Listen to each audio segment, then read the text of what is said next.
What's going on, guys? It's your boy Scrub here, back again with another video. Hope you guys are having a great day. I know I am. About a week ago, I did one of these compilation videos. You guys really loved it, so I figured I would bring you another one. Probably going to be the last one for a while. Got to start saving up for the compilations I do at the end of the year. But hopefully you guys enjoy this. If you do, be sure to press the like button. If you're new, subscribe. And without further ado, enjoy. And today I've got a story time that was sent in to me about this dude's unfortunate experience with his step-uncle at a family reunion. Apparently, dude's just a boomer who doesn't really understand why people wouldn't want to do 90 hours a week of hard labor. I know, it just sounds so enticing, doesn't it? Anyways, guys, it should be a pretty entertaining story time, so without further ado, let's get into it. Alright, so like I said, the person that sent this in to me was at a family reunion, and it just so happens that they're at that age where, like, they could get a job, but, you know, they're very fortunate to be in a situation where they play a game competitively, and they've managed to make a little bit of money playing this game, right? Not enough to, like, pay off mom and dad's house, buy a car, you know, move to Calabasas or anything, but they're making enough money playing video games that, like, you know, they don't necessarily need to go get a crappy part-time job to be able to have, like, money to go out on Friday. And listen, I'm gonna say that's pretty cool, you know? I feel like if you're making money playing video games, period, that's pretty cool in my opinion, just because not a lot of people do it. And on top of it, like, you know, what's better than getting paid to just game if it's something you're gonna do anyways? You know, the dude had gotten really into the game, was playing it all the time, and just because of the situation, now he's getting paid to do something he does all the time. What a G. And I don't want you to think that this guy gets to his family reunion and is running around telling everyone that would listen that, like, yo, dude, I'm getting paid to play video games. I'm so much better than you, bro. When I'm as rich as Mr. Beast, I'm not giving you 10,000. You know, nothing like that was going on. In fact, he was just kind of avoiding the subject with most of his family members because a lot of them were older and he just figured that they would kind of make fun of it or not really understand. So he was just kind of keeping it low key. And one of the people that he didn't really know too well at this, like, family reunion was his aunt's new husband, which would make him step-uncle, I think. And, you know, he comes over and starts talking to him, and they're talking about, like, life and all that stuff. And the step-uncle starts asking him about, like, what work he does, you know. And listen, I want to make this very clear. I understand that, like, YouTube videos, video games, I don't want anyone to think that I think it's comparable to hard labor, all right? It's just not, you know? People work a lot harder than, like, video game players. People work a lot harder than YouTubers. It doesn't mean that I think it's, like, the most useful job in the planet, but I don't want anyone to think I'm about to crap on, like, people who do real work, you know? That being said, there's something where, like, some of these people do this thing,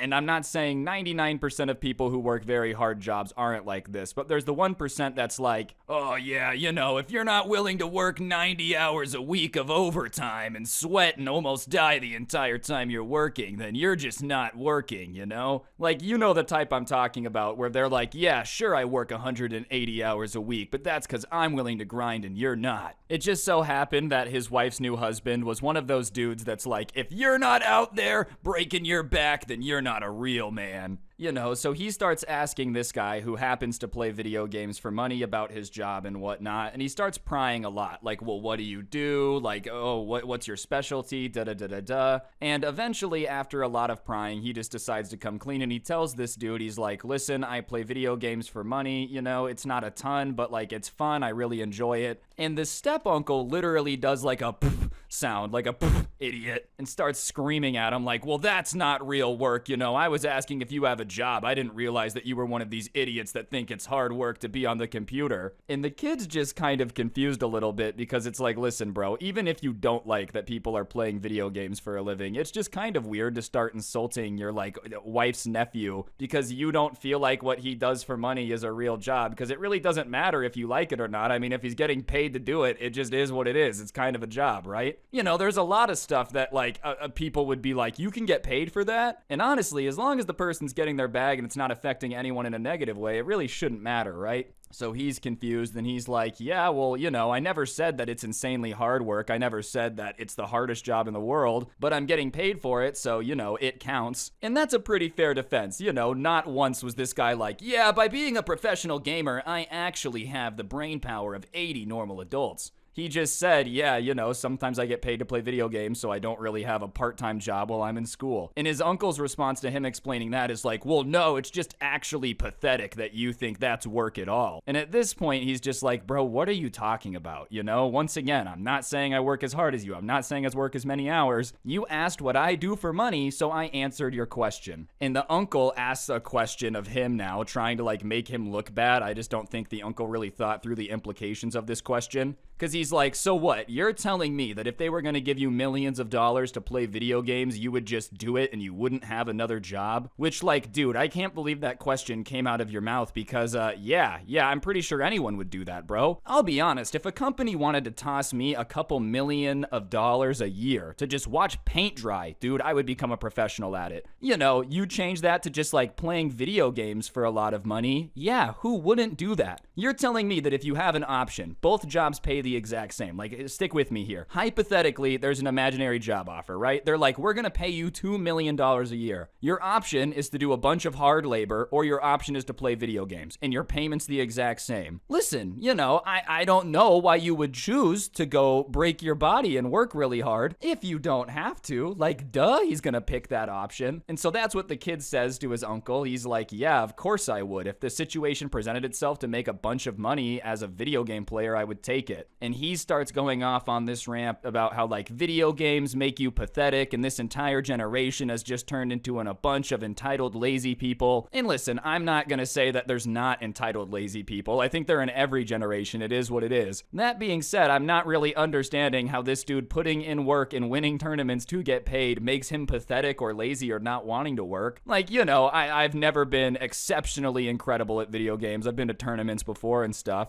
I've like tried to play in tournaments and whatnot. If someone's pretty consistently winning money at a popular video game, I'm assuming that they're putting in hard work at the game. Once again, you can't really compare it to somebody breaking their back, like changing air conditioning or anything. That being said, the idea that like, he's just pathetic in video gaming and wants to do no work for his money doesn't really make sense either. Anyways, this guy's still in the middle of his rant of how, this generation sucks because all they want to do is be YouTubers and play video games. And he literally cuts off his uncle in the middle of this rant and goes like, well, dude, what do you want me to do? Not make money doing something that I like to do? And he's like, well, I'm just saying you should consider getting a real job. And he's like, okay, but even if I was going to go get a real job, I'm in school. I couldn't work a full-time job. I'd have to do a part-time job. And at that point, I will make less money than I do currently playing video games. So why would I do that? And his uncle's like, because you're setting yourself up for failure and making yourself pathetic by having to put that on your resume. And he's like, well, I just won't put it on my resume. And then his uncle starts lecturing him about he's ridiculous if he thinks he's going to be able to raise a family on a gamer salary, which just the phrase gamer salary in and of itself sounds silly, right? But on top of that, dude, not once did this guy say that, like, that's it. That's the entire plan, he's going to be a gamer forever. He's going to, raise a family while playing games. All he had said was, I currently play video games because I make as much as I would at a part-time job. That's not even a crap ton of money, bro. It's just enough to be like, yeah, there's no reason for me to go do that if I can do this. If he had told his uncle,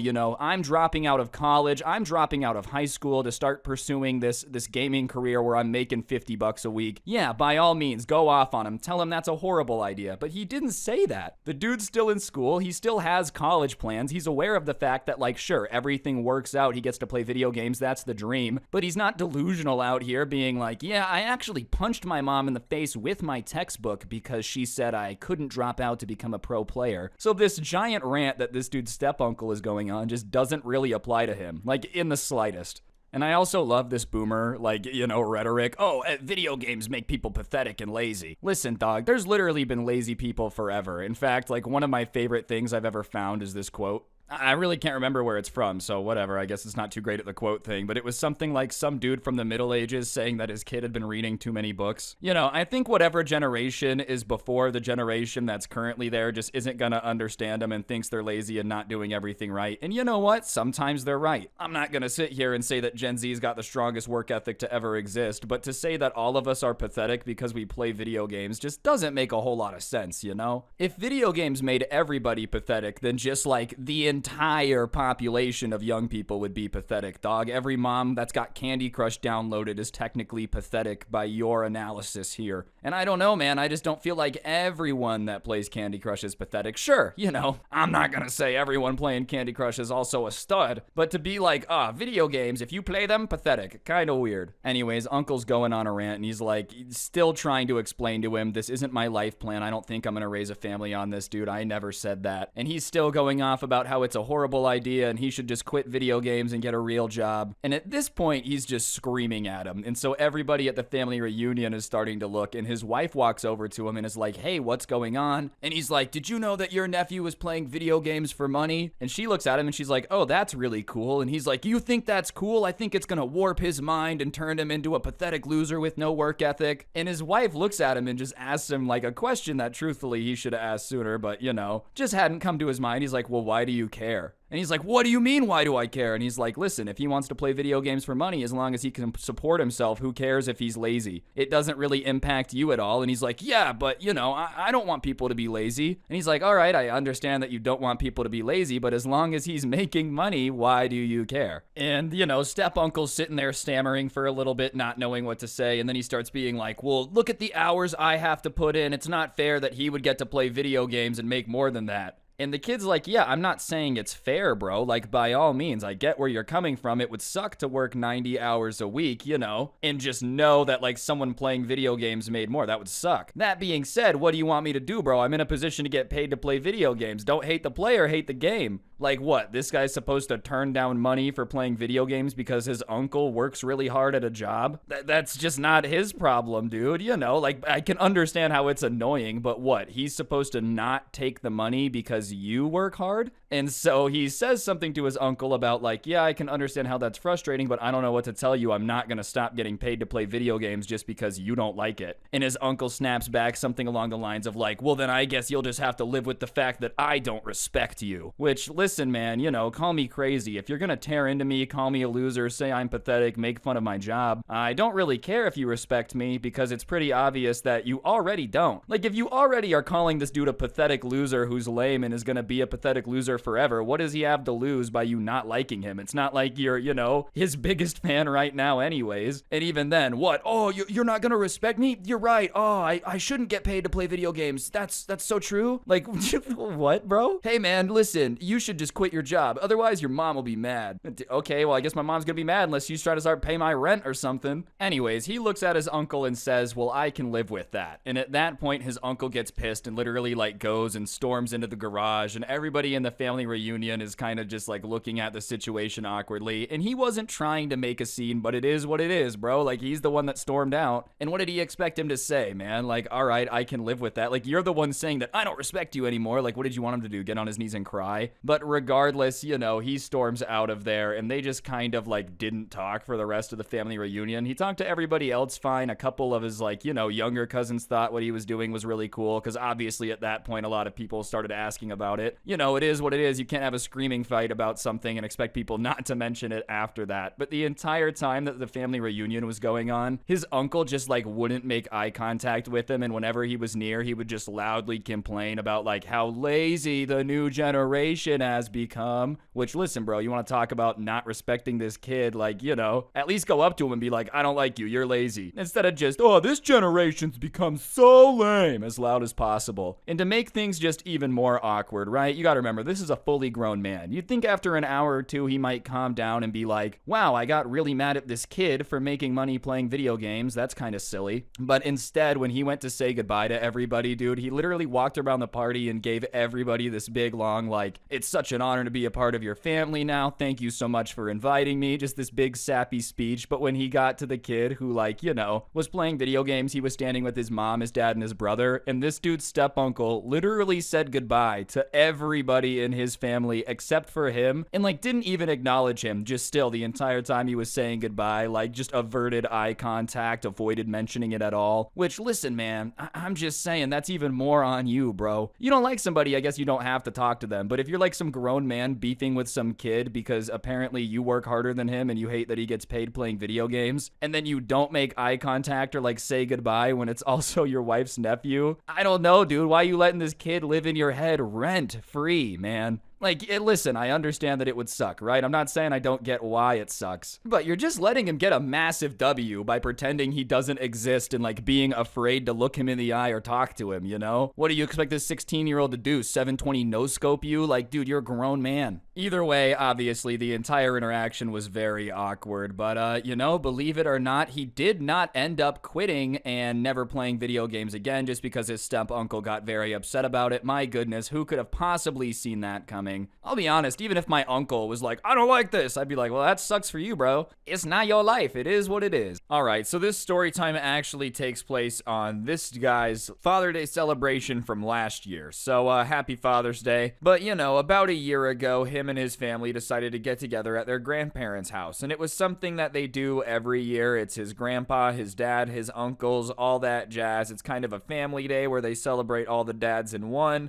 And it usually was a pretty cool day because, like, all the cousins could hang out and goof off. And that was until the Minecraft kid striked, quite like the Fire Nation from Avatar. He had a cousin that I'm gonna call Randy for the story time that was a Minecraft kid, to the point where he would, like, talk in terms most people wouldn't understand. My hunger bar is dropping, my hearts won't regen, instead of just being like, I'm hungry. And grandma would look at him and be like, what did you say? And he would just repeat it over and over until someone would try to translate, and it was just really annoying. You know, it wasn't much worse than just being annoying until this story time, but he was just a little bit too into it. And it just so happened that the subscriber that sent this in to me was listening to a phone call that his mom had with his aunt, which was Randy's mom, while he was in the car. And his aunt didn't realize that he was in the car listening, but she starts talking about how Randy had been too into Minecraft, and whenever they try to tell him to stop playing Minecraft or get off, he would swear at them and throw things at them and be like, no, I'm not gonna get off, I don't want to, which is really wild. I feel like there's no reason to be swearing at your parents at all, especially over Minecraft. That's probably the cringiest game to get that angry over. Oh, mom, you're just such a... Just let me play games now. Throws a hydro flask into the wall. Like, I don't think any of this was necessary for the block game. Or any game for that matter. It really doesn't matter what the game is. If you're like, yeah, I'm always swearing at my mom and throwing things at them in order to play more Xbox, it's just cringe. Doesn't matter if it's Minecraft, doesn't matter if it's Bloons Tower Defense, it doesn't even matter if it's Doom, it's still weird. Anyways, he's listening to his aunt talk and he thinks it's weird that it's like impossible for them to just kick him off Minecraft, and then his aunt says something that makes it all make sense. We don't even tell him to stop anymore because we don't want to upset him. You know, you're supposed to do the whole parenting thing. You don't let him bully mom and dad into submission. I think that's gonna give him the wrong idea. Oh, if I just throw stuff at my parents and swear at them, then they'll let me play Minecraft until the cows come home. I don't think that's the message that you want to be sending. Either way, Father's Day rolls around and they all go over to the grandparents' house, and it's Father's Day, so, you know, it was kind of expected that they weren't going to be on their phones too much.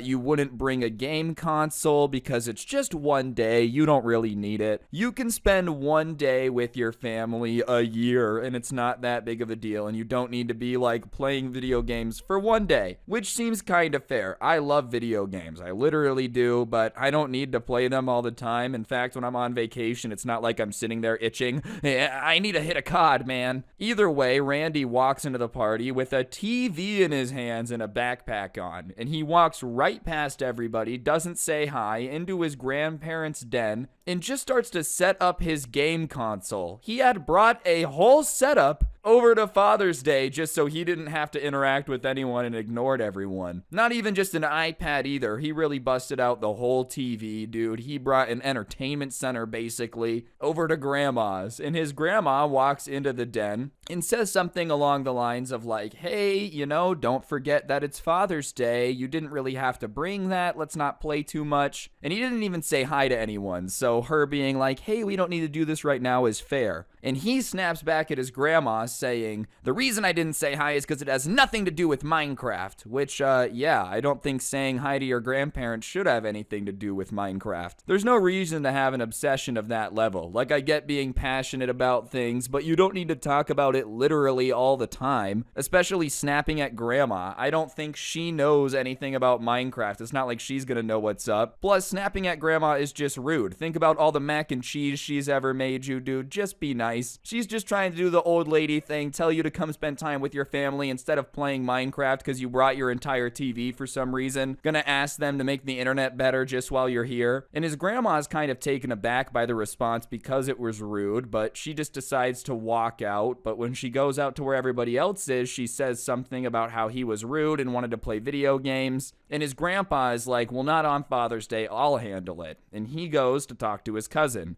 And his grandpa is usually a really quiet guy. It's not like him to ever confront anyone about everything. So everyone is kind of like, ooh, okay, this is going to be serious. If grandpa's going to go talk to him about it, he'll probably listen. But when his grandpa gets up to go talk to his cousin's parents are just sitting there saying nothing, looking around, pretending nothing is happening. It seemed like they went to the ostrich school of parenting, which is where you just shove your head in the sand and pretend nothing's happening. The grandma comes out, yeah, your son just yelled at me, told me that Minecraft was more important than anything. They're like, oh, wow, we just pretending not to hear you. Yep, that's our plan, just pretend we didn't hear it. Not our problem, not our house. Oh, there goes my dad to discipline him. Yeah, he can handle that one. Is this their attitude for everything? He's just on an arson spree burning down grandma's house. They just become the dog meme sitting there in the flames like everything is fine, sitting on the couch pretending nothing is going wrong around them. Either way, the subscriber just kind of took note that they didn't seem worried. It was almost as if their kid disrespecting everybody in the house and like playing Minecraft was something that they expected to happen, as if they had had this discussion before they even got here.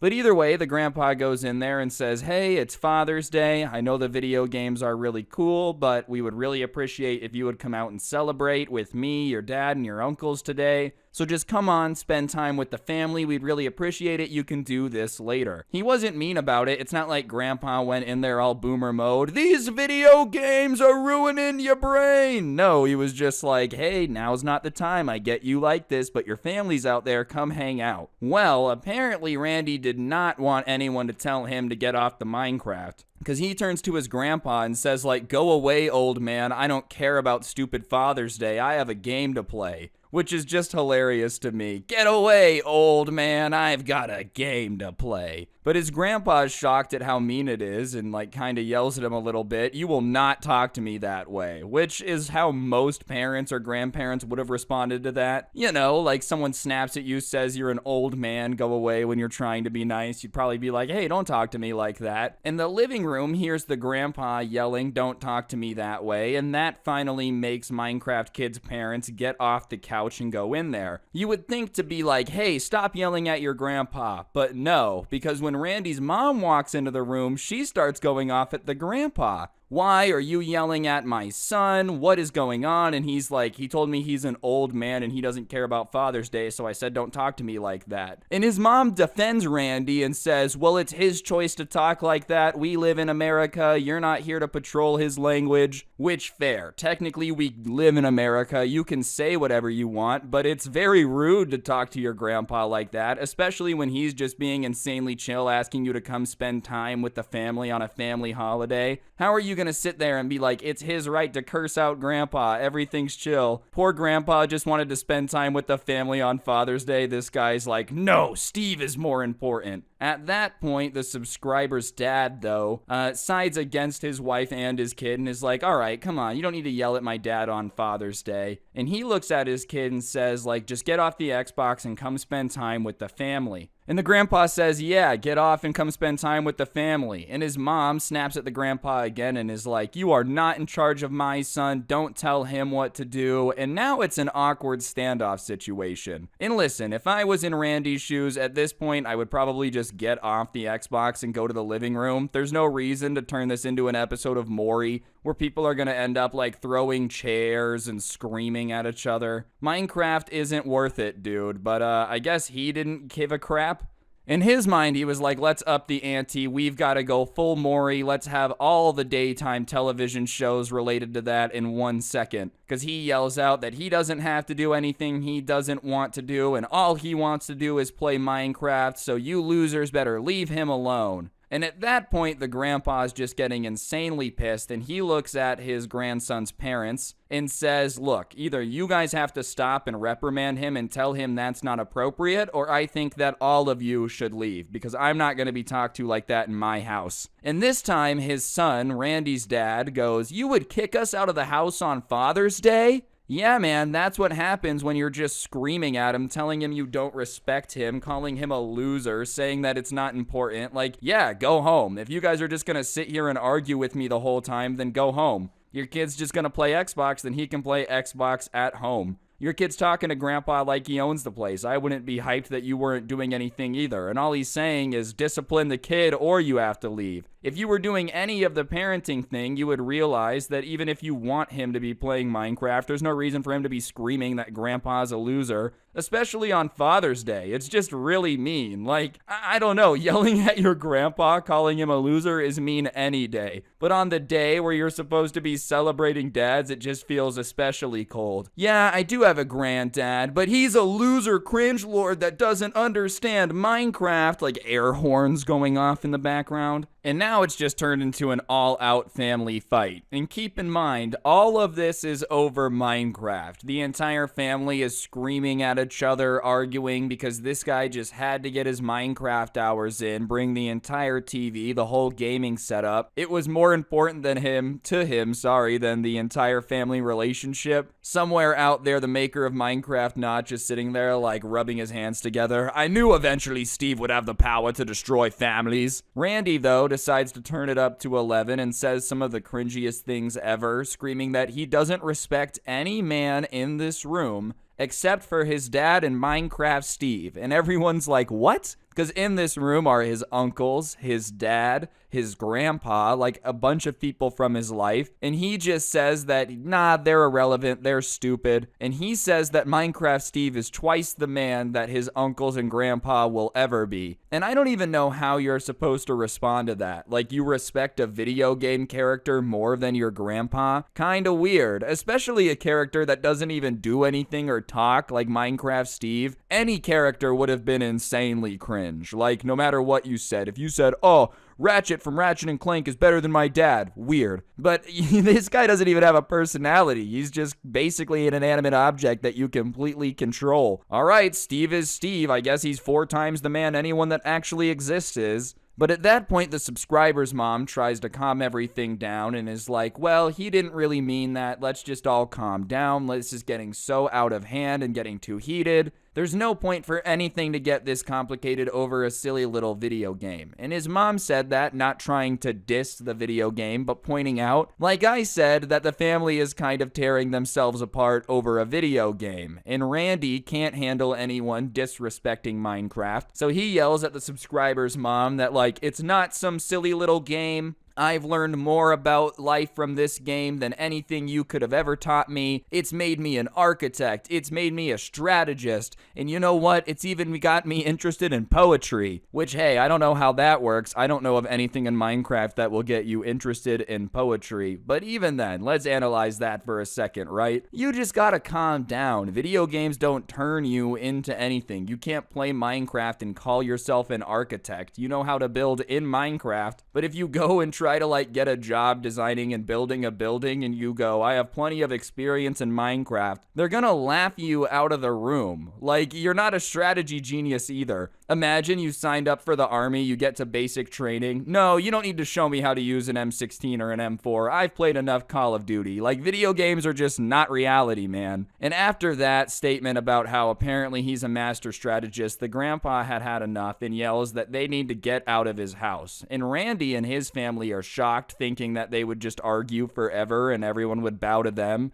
And Randy's dad is like, what? How dare you tell me to get out of the house? And before he can keep complaining, Grandpa cuts him off and just says, I said get out of my house. which I can't blame him. At this point, if someone had just been this disrespectful for so long, calling me an idiot, trying to pretend that Minecraft made them a genius, I would just want them to go too. But after he officially is kicking them out, Randy's mom asked probably the dumbest question you could have ever asked in this scenario. "Why are you kicking us out?" is what she asked. I don't know, maybe because you've been hurling insults at them for 5 minutes over a stupid video game, and all of this started because the grandpa wanted to spend time with his grandkid, and you came in and started yelling at him saying he had no right to tell your kid not to play Xbox. Maybe that's why. Read the room. There's like no way you didn't understand why they didn't want you there anymore. It's supposed to be Father's Day, and it became about how Steve is a philosopher somehow. Minecraft Steve and Aristotle, the most influential people on human history apparently. 3,000 years from now, there's going to be statues of the block game, and people are going to be like, never forget how Minecraft Steve completely reimagined human culture. I guess Randy had felt slighted by the fact that his grandparents didn't want him there anymore, so he screamed out something even dumber than how much he had immensely respected Steve, and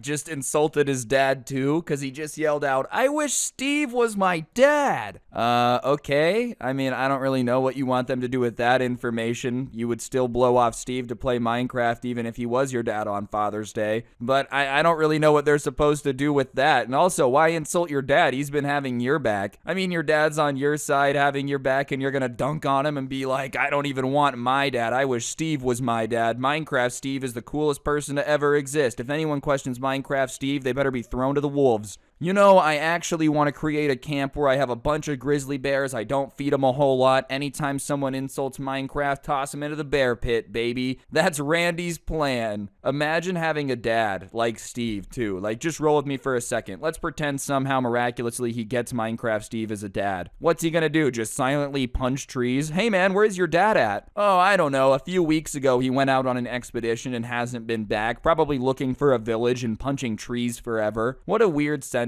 Not once have I ever been playing a video game and been like, I wish this guy was my dad. And it adds extra insult to injury doing it on Father's Day. So now everyone's all pissed off, but Grandpa's insisting that they leave. And they're still trying to argue with him, screaming at each other. And finally, the grandpa just does the horse whistle thing, the really loud one that would get everybody's attention. And so everyone goes quiet and looks, and the grandpa says, "Enough, you guys need to leave now." And they're shocked, but they reluctantly start packing up their things, leaving. And Randy is taking his sweet time packing up his Xbox and his TV, the entire gaming setup that he brought here. And when he is packing all that stuff up, he's just talking about how he can't believe that his family has such a lack of respect for his interests. Which is a hilarious sentence. You want to talk about a lack of respect? It's nuts to bring the Xbox to Father's Day with the TV, set it up, and then be surprised when they go, "Wait, why did you bring that? Aren't you supposed to spend time with us?" You hurl insults at them, and then they say, "Get out," and you're like, "No one respects my hobbies." Respect is a two-way road, big dog, not a one-way. And no one says anything back, and they leave. And after they leave, his grandpa starts yelling, asking questions at everyone, like, "What is Minecraft? Why did he care so much?" Grandpa didn't even know what was going on. Really was out here thinking Steve was probably a secret brother husband that the family had. "I wish Steve was my dad." "Who is Steve?" So the subscriber starts trying to explain to his grandpa that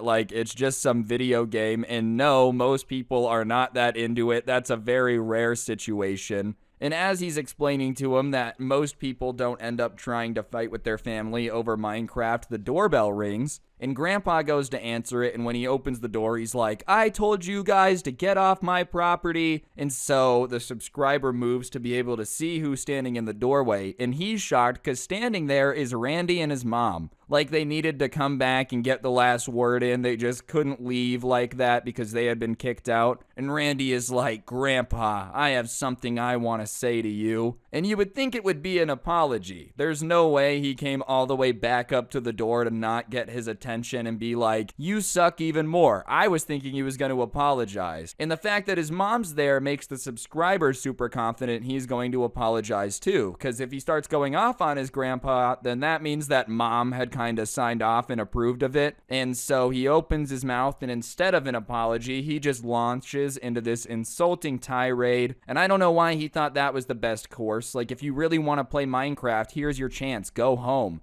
You literally got kicked out and told to go home. If anything, you're biting into your own Minecraft time by sitting here and insulting your grandpa. You could have had a chance to just skedaddle, but no, apparently that would have been just way too easy to do. But Randy's tirade is basically just screaming that his grandpa is too old, which, duh, I don't think being a grandpa is a young person thing. Part of the thing that comes with being a grandpa is being older, and that because he's so old, he just doesn't understand Minecraft, which, yeah, water is also wet, dude. Nothing gets past you. Like, what? Grandpa doesn't understand Minecraft, and he tops it off by saying that his grandpa should probably come into the 21st century. Yeah, only issue, I don't think grandpas are notorious for being experts in video games, but who cares? Even if he's not an expert in video games, why does it matter if your grandpa is a Minecraft god? You're really gonna scream at grandpa and never talk to him again because he's not a Minecraft expert? Hate to break it to you, but most 68-year-old men are not gamers, and even if they are playing video games, it's older ones. It's not like they're Minecraft pros. Imagine walking into Father's Day, you see your grandma. Grandma, why are you not a 10th prestige in Call of Duty? What's wrong with you, you old sea hag? You're useless. You're not even a skilled gamer. What's your KD, 0.8? Grandma would probably smack you with a wooden spoon deservingly, and that's also how stupid you sound. Yelling at old people for not getting not old people things makes no sense. How would you feel if grandma smacked you with the newspaper and was like, "You're horrible at Yahtzee and bingo. Get with the times." Grandma, I'm a kid. I'm not supposed to be good at Yahtzee or bingo. I'm going to interrupt the video for just 1 second. If you guys are enjoying the videos so far, I would really appreciate y'all taking a second to press the like button and comment "Randy is stupid" down below. It just helps the video do better, and,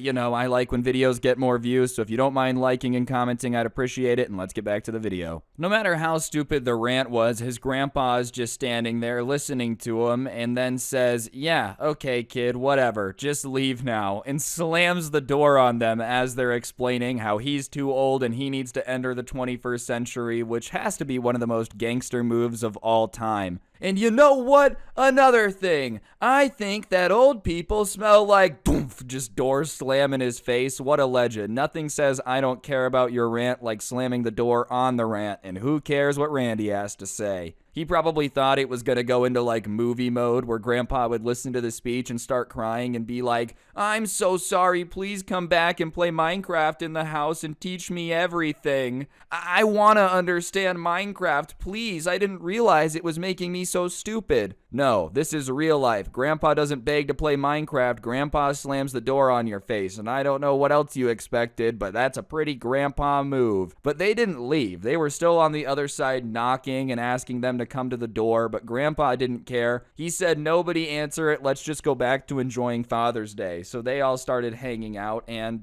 they thought it was more important to celebrate Father's Day than let them ruin the day. But what did end up getting ruined instead of Father's Day was Randy's relationship with the family. Like, after they left, the rest of the family had a great time. It wasn't like they were talking about the incident, and if they did, they were making fun of it. But the reason the relationship with Randy and the rest of his family was damaged is because he just straight up refused to apologize because, and I quote, according to the person who sent this to me, he just thought that he didn't do anything wrong and they were not being understanding and hating his dreams. Dude, if you don't think you did anything wrong in this scenario, then I don't know what to tell you. Life is not a Disney movie where you're always gonna be in the right. Everybody makes mistakes, and if you were like, "Look, I got mad out of control, I don't know what came over me," I'm sure your family would forgive you, but you're gonna say that they're hating on your dream, and your dream is just to be able to play Minecraft at the family reunion. It's not like you said, "My dream is to be a Minecraft YouTuber," and they were like, "You'll never be able to do that, you're not entertaining." According to you, your dream is to be able to bring a TV and an Xbox over to grandma and grandpa's and play Xbox the entirety of Father's Day because you just don't want to deal with them and you wish Minecraft Steve was your dad. I think you owe them an apology, but apparently you don't. Alright, whatever floats your boat, man. My grandpa is such a hater. I haven't talked to him in 17 years because he told me it was ridiculous that all I wanted to do was play Animal Crossing and not have a job until I die. Can you believe that he said that? Like what? It's not normal to just do nothing but play video games all the time? I can't even imagine what would have happened to me if I tried this. I don't know about your guys' parents, but my mom definitely would not have been cool with me bringing a console over to my grandparents' house when the family was supposed to be getting together. And she definitely would not have been cool with me hurling insults at the grandparents when they said, hey, please stop that. My Xbox would have been thrown out the window so fast and it would have been spinning because my mom would have like given it a little toss like a frisbee. Probably would have just taken off like a helicopter and I would have never seen it again. That's what would have happened if I tried this crap. But apparently Randy's parents just want him to live at home forever. I feel like if you let your kid get away with doing nothing but playing Minecraft, you can't be surprised when he's 37 and still in the basement. Alright, so like I said, a subscriber actually sent this into me. They're graduated now, but the story happened when they were a senior, and it happened right when gambling was like first starting to become legalized in more states and super popular. Him and all of his friends were big sports fans, and if you've been watching sports within the last few years, you know what I'm talking about, because like basically every other commercial is something about this sports book to do this and triple your money with this.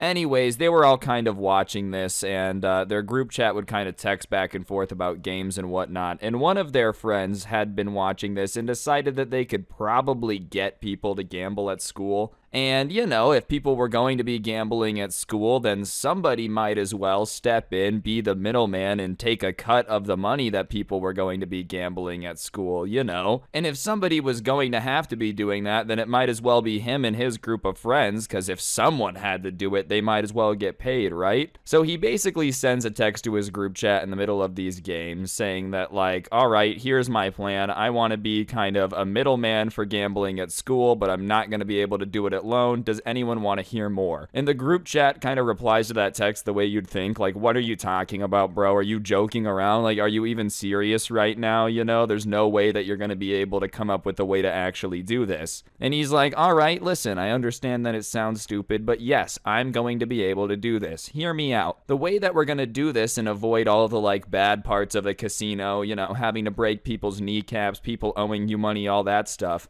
I'm not saying that we run a casino. I'm saying that we facilitate betting, okay? Basically, instead of letting anyone borrow money to make giant bets, we only let them place bets with cash that they have, and we just take a cut to make sure the bet is, like, insured. Basically, him and his friends were going to be bookies, right? But they weren't going to be out any of their own money, so there was no reason to be, like, running out smashing people's kneecaps. Basically, they would, like, get the idea of a bet from one guy, go find somebody that would take the other side, they'd be the middleman for a cut, and then that way they're not out anything. And the service, obviously, you know, they had to get paid for matching up the bet, making sure everything was legit, was going to be 10% of the money bet. And the people in the group chat are kind of like, all right, you know, this doesn't sound like the worst idea I've ever heard, ever. And he goes, listen, the one thing that you guys got to know, it's fully against school rules, and if we get caught, we're 100% going to get suspended. I don't know how long, you know, I don't really know that much, but like I can say that if you guys say you were gonna do this, if we get caught, we're gonna get in trouble. He's like, I'm still gonna do it. I don't care personally, but just so y'all know. And that's important because, you know, he was upfront about the fact that they could get in trouble. It's not like he convinced them to do 9 felonies before telling them that it was a felony. Like, they're like, oh, I didn't know what armed robbery was. You just made me rob a bank, dang it. Regardless, the group chat's kind of sitting there thinking about it. Obviously, it sounds nice, but the fact you can get in trouble means that it's, like, not enticing to everybody. So the group chat's kind of mulling over it. And finally, 2 people in the group chat are like, look, you know, I'm not trying to be a coward or anything, but if you guys can make another group chat to do all that, I'd appreciate it because I don't want to be involved. Somebody is like, same. And so at that point, you know, the mastermind of this whole operation goes and makes another group chat where everybody's all right with it, you know, so that way the other people don't get in trouble for it. And everybody in there is like, all right, I'm down. Go ahead and break down your plan to us. Obviously, you've been thinking about this for a bit before you decided to ask if everyone's okay with it. And all he says is like, listen, trust me, I've already got some ideas. I'm going to message some people who might want to place some bets, and I will text this group chat and let you guys know when we need to do anything, okay? And everyone's like, all right. And so obviously at this point, it's like most of the group chat kind of is there down to help with whatever, but it's the mastermind kid who's kind of in charge of the whole thing. He's going around trying to tell people about it, get people to bet. Everyone else in the group chat's just kind of got to stand there, right? But regardless, he's doing his thing, and by the time Monday morning rolls around, he'd somehow managed to get all these bets lined up. And he sends each person that was in that group chat a text about like their instructions on what to do and how they're going to go about being the person and the middleman of the bet, and you know, what they need to expect and who they need to meet. And everybody gets like a super detailed instruction on Monday, not to the group chat individually. And basically, you know, this mastermind had lined it up. So like, I'm going to use the subscriber that sent this as an example. He had to go to the library at 10:15 a.m., go to a certain aisle in the library, and then two people walked up, handed him money. He was like, all right, here's the bet.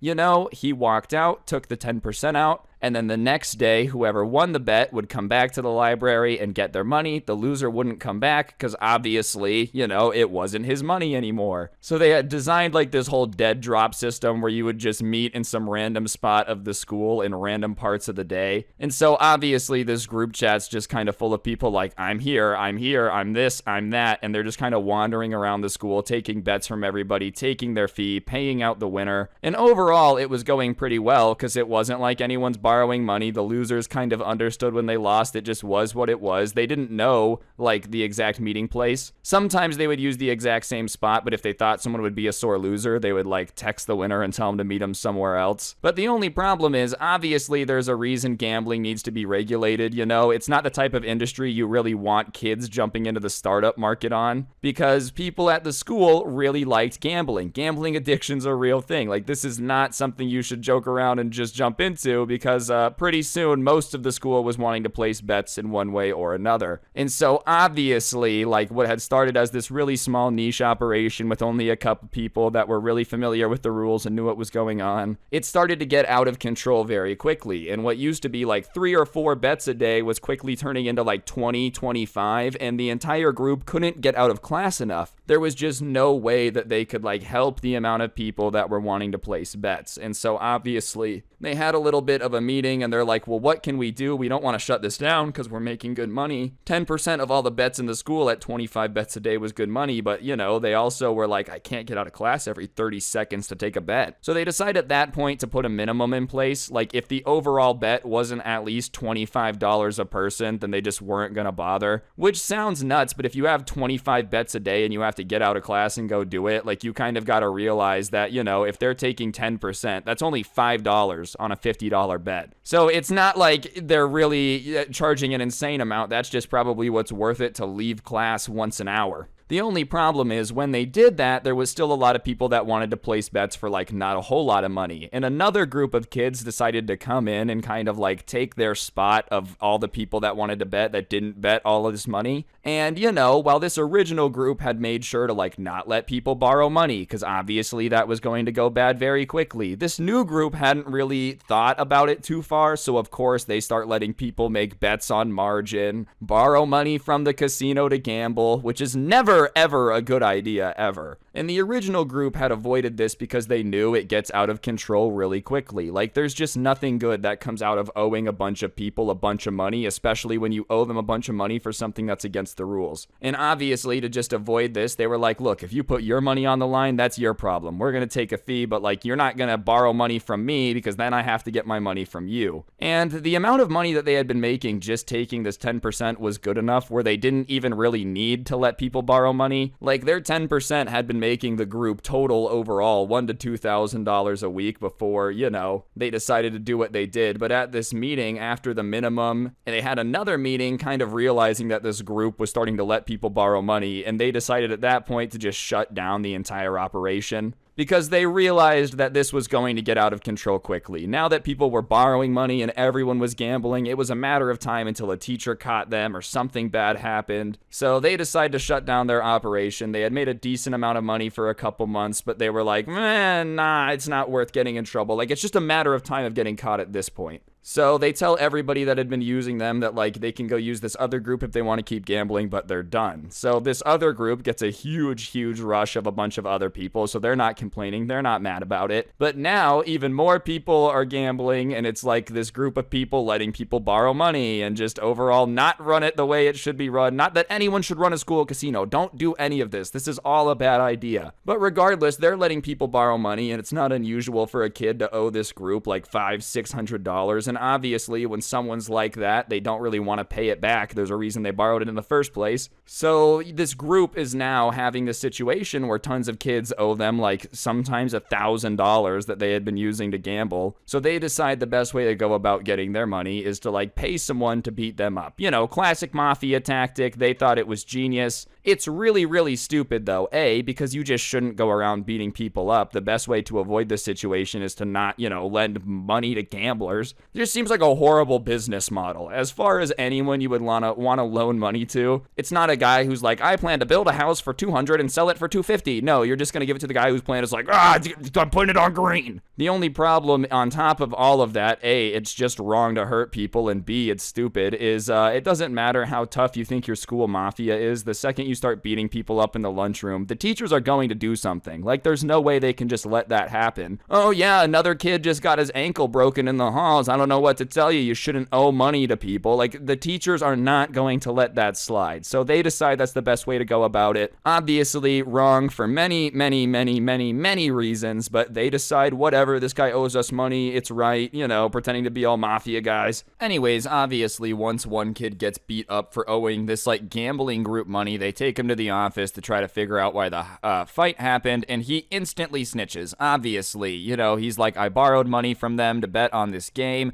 I didn't have the money. They kept asking for it. I didn't have it, so they told me if I didn't pay them back, I was going to get beat up. Well, and next thing I know, I'm in a trash can getting punched in the face repeatedly, so I'm going to assume that's probably what happened, is this group of people, names all the names, paid these kids to beat me up. And they're like, oh, dude, he snitched on us, what the heck? But I don't really know what you expected the kid to do, bro. Like, you got him beat up. I mean, obviously, this is his situation. He has two options: either pay you back, get beat up again, and keep his mouth shut, or tell the adults, and they will shut all of it down, and he won't have to pay anyone back, and you won't be able to beat him up again. Like, sure, I guess on a technicality, he's still a snitch. There's a technicality that fair. Sure, it's against the don't tell code. But, you guys literally beat him up. It's not like there was a chat and everyone's like, oh, let bygones be bygones, kumbaya. No, you paid someone to punch him in the face. He kind of has a reason to be really mad at you at this point. Sure, should he have borrowed money that he didn't have? Absolutely. I'm not trying to say that he wasn't an idiot, but obviously in this situation, he's gonna look at the teacher and be like, this is the group of people paying people to beat me up. And at that point, the school decides they're going to shut down this little casino operation they've got going on, and they launch a little mini FBI task force into this. Obviously, it's not like anyone involved in this is really incredible at covering their tracks, so they don't have to do a whole lot of FBIing to figure out basically all the information. The kids are dumb enough to be paying someone to go beat people up, dude. They're clearly not the best at hiding information. You know what I'm saying? Anyways, the teachers start looking into it, and before the end of the day, they basically had everyone who was involved in the new group of people that were, paying people to beat people up. They had the old group of people that hadn't done that. They had everyone who had placed a bet, and at some point, everybody had gotten called into the office to kind of just ask about what they knew. And a lot of the people that had placed bets with the original group just mentioned the new group. They didn't really bring up the old group because they weren't involved. They didn't beat up anybody, so there was just no reason to talk about it. And obviously, there's not a whole lot of detective work involved, but very quickly they realized that this new group is probably the group that's the problem.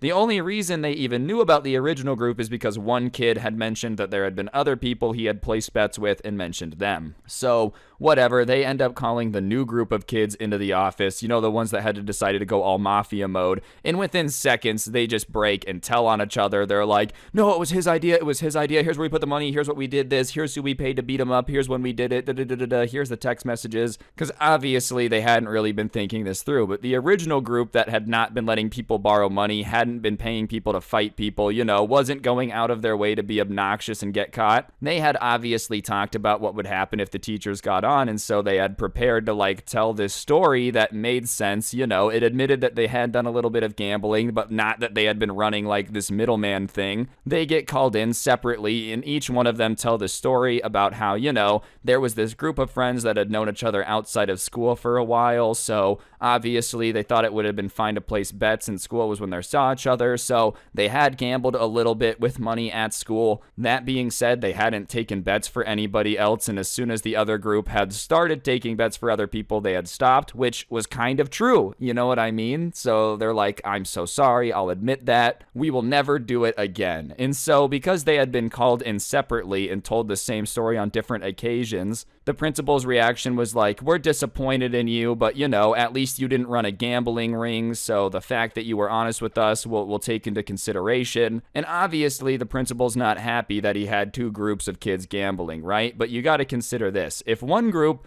on the surface is just this harmless group of friends that had decided to place some bets before they just went back home and they had never taken bets for anyone. In the other group, for sure had been going around and taking people into debt, getting people beat up, extorting people for money. You would probably just not really look much more else into the group of friends because you have this other group that's probably way easier to look into. And that's kind of what happened, they basically just were like, okay, thank you for admitting that you guys gambled before. We're disappointed, but we have to figure out a lot of what's going on over here with this other group of people that's running around acting like they own the place. So one by one, they get released back to class, and they're not texting the group chat or anything. They're all just kind of nervous that someone's gonna slip up or tattle or something. All right, guys, I'm gonna interrupt the story for 1 second. I'm actually posting the story times I've been making lately on this Spotify show that I will put at the top of the description the day after they come out or the same day later that night, just because I know a lot of people have been listening to the story times on Spotify and asked me to keep them updated more frequently. So if you want to listen offline without gameplay, like I said, a link to the Spotify show will be in the top of the description. But yeah, on that note, let's get back to the original story. Thanks. Anyways, obviously all the teachers' attention's getting put into the other group of kids that wanted to pretend it's the 1920s in Chicago and they're mobsters, The only problem is the superintendent is still in charge of you guys, all right? Al Capone, real gangster. You guys beating up Melvin, not so much. And even then, Al Capone still did go to Alcatraz. Sure, it was for tax evasion, which, in the grand scheme of things is not much compared to what else he did. But what it does go to show you is if there's any government agency you should fear, ladies and gentlemen, it's the IRS. At that point, the administration, though, is like, whatever, we're going to expel the group of kids that had been running this violent casino thing, which I'm not going to lie is probably the best decision. You really can't be letting kids that, think that they run this school just roam around making casinos. On top of that, if you didn't expel them, chances are they're just going to go back to doing it. If they were making an absolute crap ton of money doing this, and then you're like, hey, just don't do that, guys, don't, they're going to keep doing it. But obviously, because they're expelling one group for gambling, they had to, give the original group a punishment as well. So the original group gets called back in as a group, and they think that they're caught. They think it's over with. This principal's got to know everything about how they ran a gambling ring too. It's just GG, oh my goodness, prepare, we're screwed. But the principal is like, okay, you guys are getting suspended for 2 days, and, starts to go into this huge speech that is a speech/apology thing. I don't really want to suspend you guys, I've made plenty of friendly bets with my friends at the golf course or whatever, but it's something that I have to do since I'm expelling the other group. So obviously we try to make it as short as possible. Thank you for not running a gambling ring. You've been so respectful and well behaved. And he's just kind of going on about how he's so thankful that they weren't the other group of people that had been running a gambling ring. And obviously, they hadn't been paying people to beat people up. They hadn't been doing it the same way. But it's a little funny that he's thanking them for not doing it when they literally were the group running the gambling gang originally. They inspired the other guys. So they're feeling a little bit guilty, but they're just kind of keeping their mouths shut because he's just going to let them off the hook with a 2-day suspension. And so, they're letting him go on. And finally, he's like, so that's the way it's going to be. I understand you're quiet. You're probably a little bit in shock right now, but I'm going to call your parents to let them know that you guys are suspended. And they just all kind of look at each other and decide to keep their mouths shut. So they call their parents, let them know that their kids are being suspended. And anytime your parent gets that phone call, they're not going to be stoked. Obviously, it's never a situation you want to be like leaving work to go get your kid for getting in trouble. And when they all get picked up, some get in more trouble than others. A couple kids get their phones taken away, the gaming consoles for a bit. But overall, everybody gets in like not as much trouble as they probably would have been for getting expelled for running a gambling ring. And all in all, even the people that did get in a little bit more trouble were thinking that they're lucky because they hadn't been expelled over this like that other group had been. They're like, dang, dude, they weren't playing around. A group of people were running a gambling thing and they were expelled. We're running a group of gambling things. We got a thank you letter from the principal, and he basically said, thank you for not running a gambling ring. Oopsies, nobody say anything. Obviously, as soon as everybody got their phone back, the group chat was kind of talking about it, and they were feeling pretty good because they had gotten away with it up to that point, had gotten to keep the money, only gotten suspended for 2 days. But the ringleader chimed into the group chat and reminded everybody of something that, they probably needed to hear, because at that point, they're like, dude, there's no way they're gonna catch us, LMAO, this was so easy, like, look at how dumb they are. He said, look, they're not dumb. We got insanely lucky that another group at our school was doing the same thing, way dumber than us. Like, the school's not dumb, we got lucky. So just shut up. Don't go around the school bragging about how you made all this money running a gambling ring and we didn't get caught, because they're gonna hear you. And we got really lucky. Like, we probably should have gotten in more trouble, so whatever, just shut up. And if any of you can't keep your mouth shut, I'm gonna say I don't know you. I'm letting you know that right now. If any of you guys are morons, then that's on you. And obviously the group chat, the enthusiasm was sucked out of the room a little bit, but that was reality because they were like pretty close to graduating. And so if somebody had gone and started bragging about how they had done all this and they got expelled, dude, like, it throws off graduation, it throws off going to college, and all you have to do is keep your mouth shut for 2 months and then you're just never a student of that school again and they can't do anything. So obviously, they would have like talk about it amongst each other, but they ended up keeping their mouths shut until they graduated. And as soon as they graduated, it felt like a huge weight was lifted off their shoulders, obviously, because like they don't go to that school anymore. There's not really much they could do. And at this point, it's been a couple years since they graduated, so they're like, we really just, every day it just becomes more of a funny story. Seriously though, I am going to make this very clear, don't go start a casino in your school. It's a really bad idea. They got insanely lucky they didn't get in more trouble. Half the people involved literally got expelled. So like, don't go around thinking this is a brilliant idea. Alright, so like I said, somebody ended up sending this into me, probably because I posted a video about a Karen fight at the skate park not long ago. That being said, this story blows that out of the water. I didn't end up being in a situation where somebody was getting smacked over the head with a cane.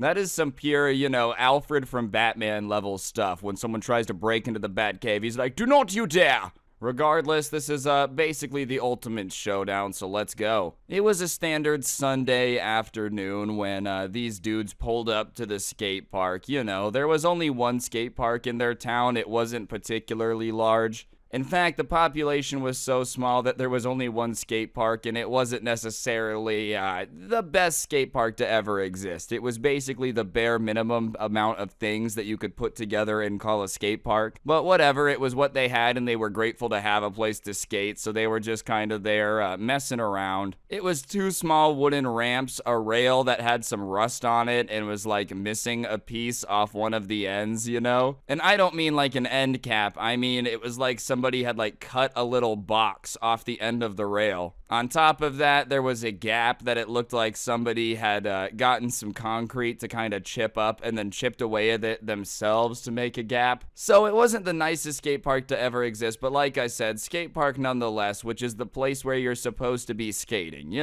If there's any place where you expect nobody to pull up and get mad at you for being on a skateboard, it's the skate park. It's literally kind of in the name. And anyways, they were there and they were making their usual jokes about how this skate park is basically basically like a safety hazard, and they're not even sure if anyone would grind the rail, if it would like collapse on itself. And one of their friends said, I'll grind the rail, and they said he couldn't do it. He went, he did it, and like obviously missed, like just got off before the part where there was the missing spot. And everybody laughs a little bit because it was rusty. It didn't look like it was gonna slide, and they're a little bit impressed. And as they're all kind of congratulating him, like, yo dude, you beat the rusty rail, they hear honking from the parking lot, which is not what they expected. And at first they think that someone's honking to be like, oh, cool trick. But then they realize that they're just blaring on the horn trying to get attention. So they turn and look, and they see this old lady, maybe like 55, 60 years old, in this 90s minivan in the parking lot. That's about 15 feet away. And the car had been there the entire time. It hadn't just pulled up, but obviously it wasn't like they were overly concerned with looking into every car in the parking lot and seeing if anyone was there. But I guess she had been watching the entire time, and for some reason was just blaring on the horn after their friend had grinded this rail. So after they look at her and are kind of like, what are you doing?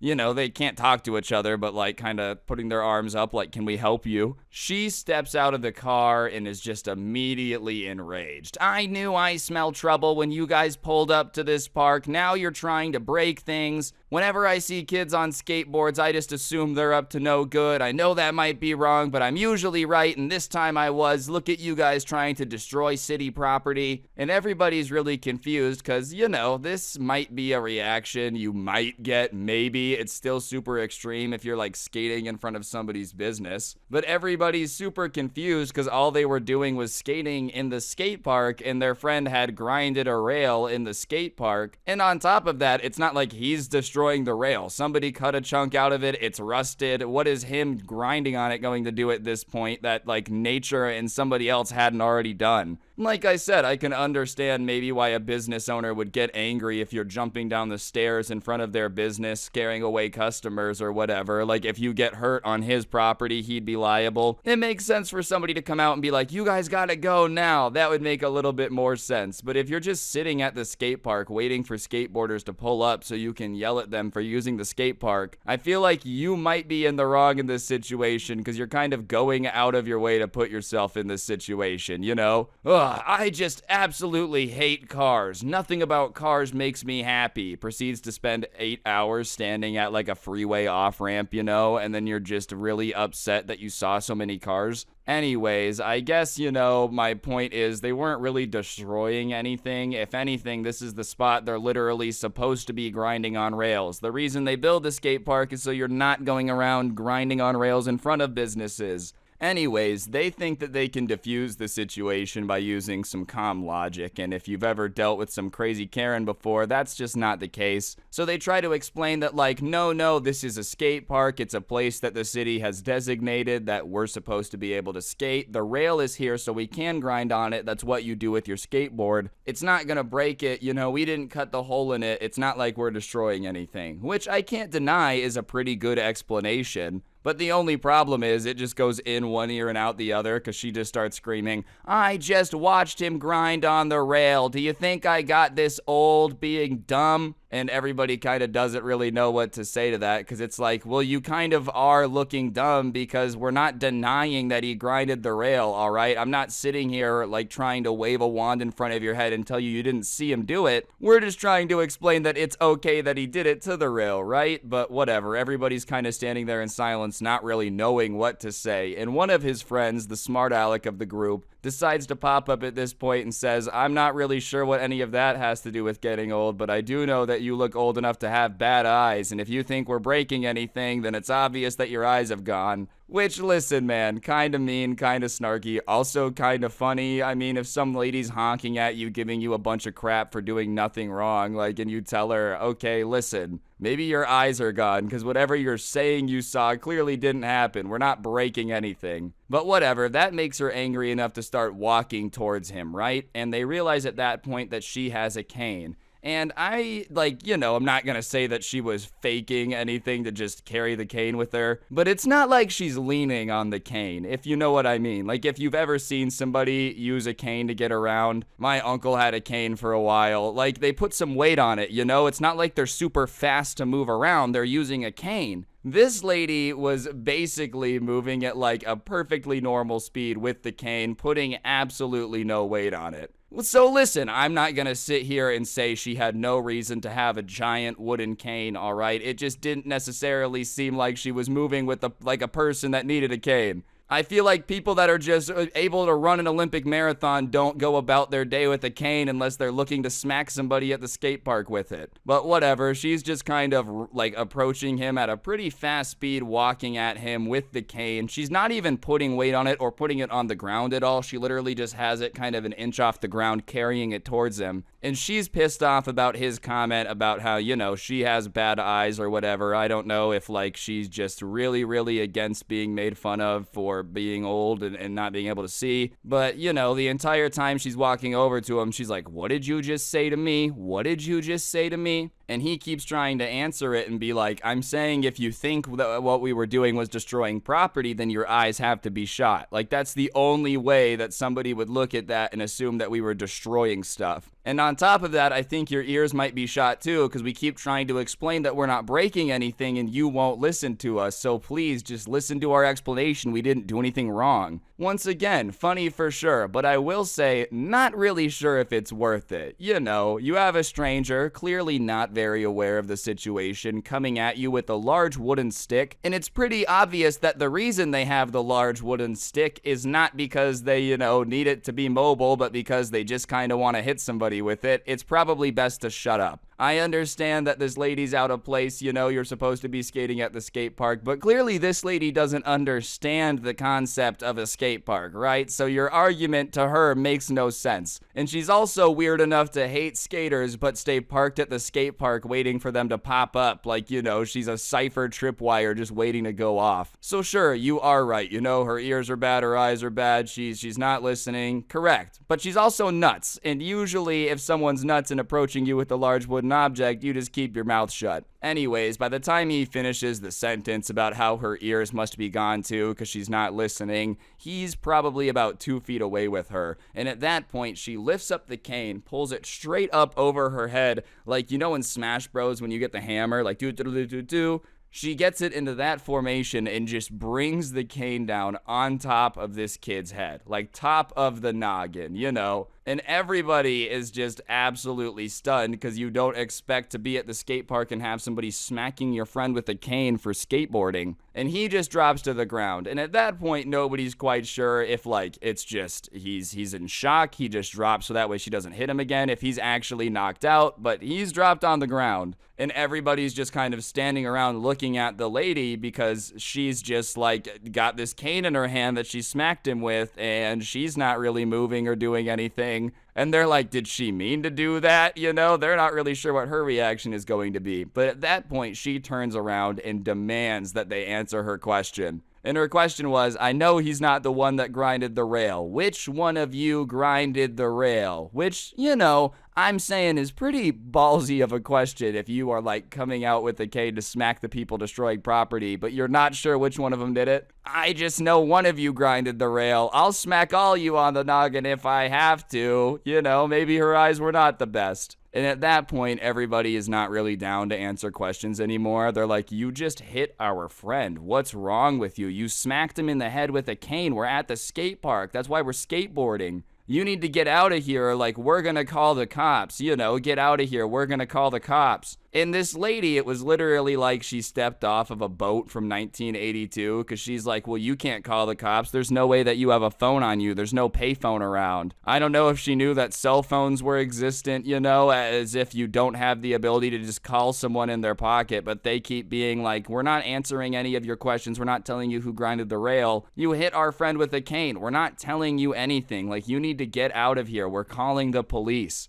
And her response to that is, you know, after she realizes that they keep saying they're going to call the cops, is, "Well, I'm not going to leave until I find out who was trying to destroy that rail over there. Because do you want to know why I'm so upset?" And they're like, "Yeah, why are you so upset? We're still mad at you. Like, we're still going to call the cops, but why are you upset?" And she goes, "My tax dollars pay for that rail. Did you know that? Every time I pay taxes, a little percentage of that goes to the rail." which, technically she has a point, right? The only problem is A, they didn't break it, and B, it's not like you single-handedly paid for that rail. Everybody in that city put all their money into one big pot, and then like 0.0001% went to the rail. So if anything, these kids' parents also paid for the rail. You know what I mean? And also, that's why we put it there. So people will grind on it. So that kids grind on the rail here and not in front of the Walmart. That's why it exists. Anyways, she starts walking to the group, and at that point, one of them gets on the phone and calls the police, and they're like, oh, this lady is hitting our friend with a cane, and she almost can't compute that the person managed to find a magic phone device from their pocket and call someone. She doesn't say that, but she's just kind of shocked, and she instantly is like a little less confident about coming at them with the cane and just smacking all of them. And once she kind of realizes that they're actually on the phone with the cops explaining what happened, she decides that it's her chance to skedaddle. So she runs back to her minivan as fast as an angry 55-year-old lady can, which is pretty quickly. Once again, I'm not saying the cane was a weapon. I'm just saying she literally sprinted back to the minivan. Literally sprinted. Anyway, she gets back in the minivan and gets out of there. And obviously, they're not necessarily too keen on,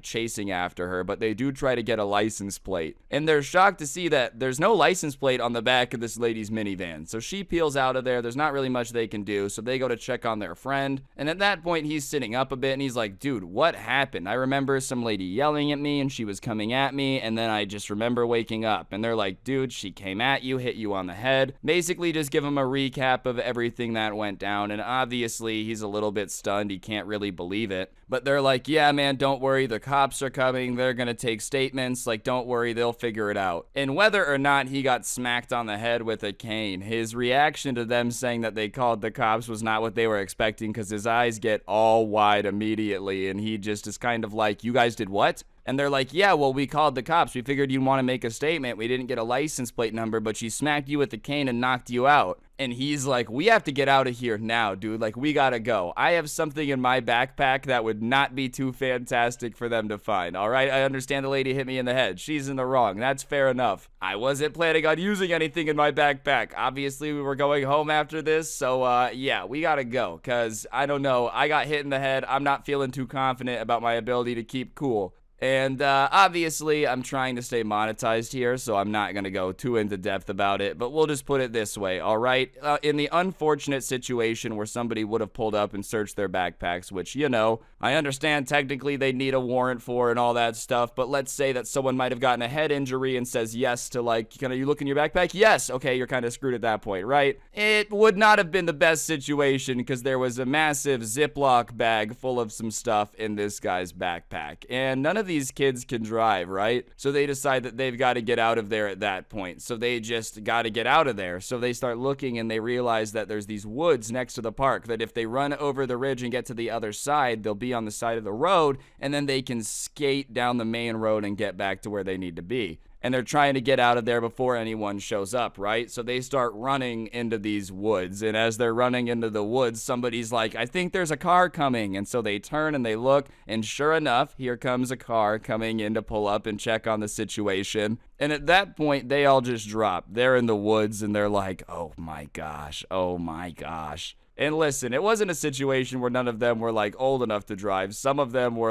old enough to drive. They just didn't have a car in that situation, right? So they're all freaking out. They're like, dude, we're gonna get in so much trouble. We're so screwed. Da da da da da. And they're hiding in the woods. And they get out of the car and they start looking around for a little bit. After a couple minutes, though, they give up. I don't know if they were looking too hard, but they ended up leaving. I don't know why they left. I don't know if they called it in and were must have been a prank call or whatever. But they're basically just hiding in the woods on the verge of crapping themselves the entire time they're looking around. And after they leave, they pop up and all that adrenaline kicks in and they just decide to run over this hill to get back onto the main road. They figure that's probably the best way to make this happen and get out of there as fast as humanly possible. So they run over the hill, get back onto the main road that they needed to be on, and their original plan was to skate back home, right? But their friend who had gotten hit in the head with the cane tries and he goes, guys, listen, I'm gonna be honest, I don't necessarily feel too great about my balancing ability right now, so we gotta walk. And so they like put their skateboards, on the side of their body trying to make it so that way it wouldn't be obvious from the road they were carrying skateboards because they were just paranoid. And they start walking back. And the entire time that they're walking back, they're kind of thinking out loud to each other about like why in the world that lady would have done that. And the one thing that they keep thinking is weird is that the lady didn't have a license plate on. And, obviously they're a little paranoid at that point, but they kept being like, dude, what if she was planning on it? Which, listen, I'm not gonna say is likely, but at the same time, you can't rule it out, man. Like, she pulls up to the skate park waiting for skaters and then, runs out, hits one with a cane, and then peels out of there with no license plate. I don't know why she would do that, but, I don't know why she would do it any other way either. Maybe she's just bored. She's sitting there like, now that I'm retired, I'm gonna go smack some kids with a cane. That's always been on my bucket list. I don't know why anyone would smack anyone with their cane, but like why somebody would be waiting at the skate park for people on skateboards to like go smack them with a cane is also nuts. It makes no sense. Anyways, someone's grandma is really out here whiling about smacking people with her cane, giving people CTE like the NFL. So if this sounds like your grandma, if she really hates skateboarding for whatever reason, make sure her cane doesn't have like a clump of hair on it or something, Make sure that she's accounted for on a Sunday afternoon and make sure she's not going about doing Batman justice with the cane. See, Batman's a superhero, and then you kind of think about the realities about someone in a costume running around beating people up, and you're like, ooh, I don't know about that. Anyways, I guess moral of the story, wear a helmet, you never know when some crazy old lady is gonna run about and smack you with a cane, I guess. Other than that, the other moral of the story, maybe don't talk back to people that might be approaching you with a large wooden object and seem a little crazy. It's probably just not worth it, Obviously, she was sitting there looking for a fight at the skate park, but like, I don't know, man. It wasn't worth getting smacked on the head with a cane to make a couple wise jokes, I bet. What's going on, guys? It's your boy Scrub here, back again with another video. Hope you guys are having a great day. I know I am, and today's story time is a little bit different than something I've told before. It's about an emo kid that ended up getting a massive W. Seriously, I just thought this was a cool story, so I figured I'd make a video about it. So yeah, let's go. Alright, so like I said, today we've got a story time about an emo kid, but instead of being the cringe, they're on the reversal of that in this one, a little good old switcheroo. In fact, this time, I would say emo kid luck was on like 600, they ended up making $55,000 off just being in the right place at the right time. Regardless, the person who sent this in to me was a self-proclaimed emo kid. I was one too, no disrespect there, it is what it is, everybody makes mistakes, everybody has those days. But I guess he had just moved into a new neighborhood with his mom, and his mom had talked to the neighbor a couple times and said that he was a nice guy and mentioned that, if her son ever saw him struggling with anything to help him because he was a really old man. And whatever, he just kind of had that in the back of his mind, and because he was an emo kid and a little bit quieter, he was having a hard time, like, in the neighborhood making a bunch of friends. People just kind of thought he was weird. So most of the time he would end up walking home alone, and because of that, he was just a little bit more observant,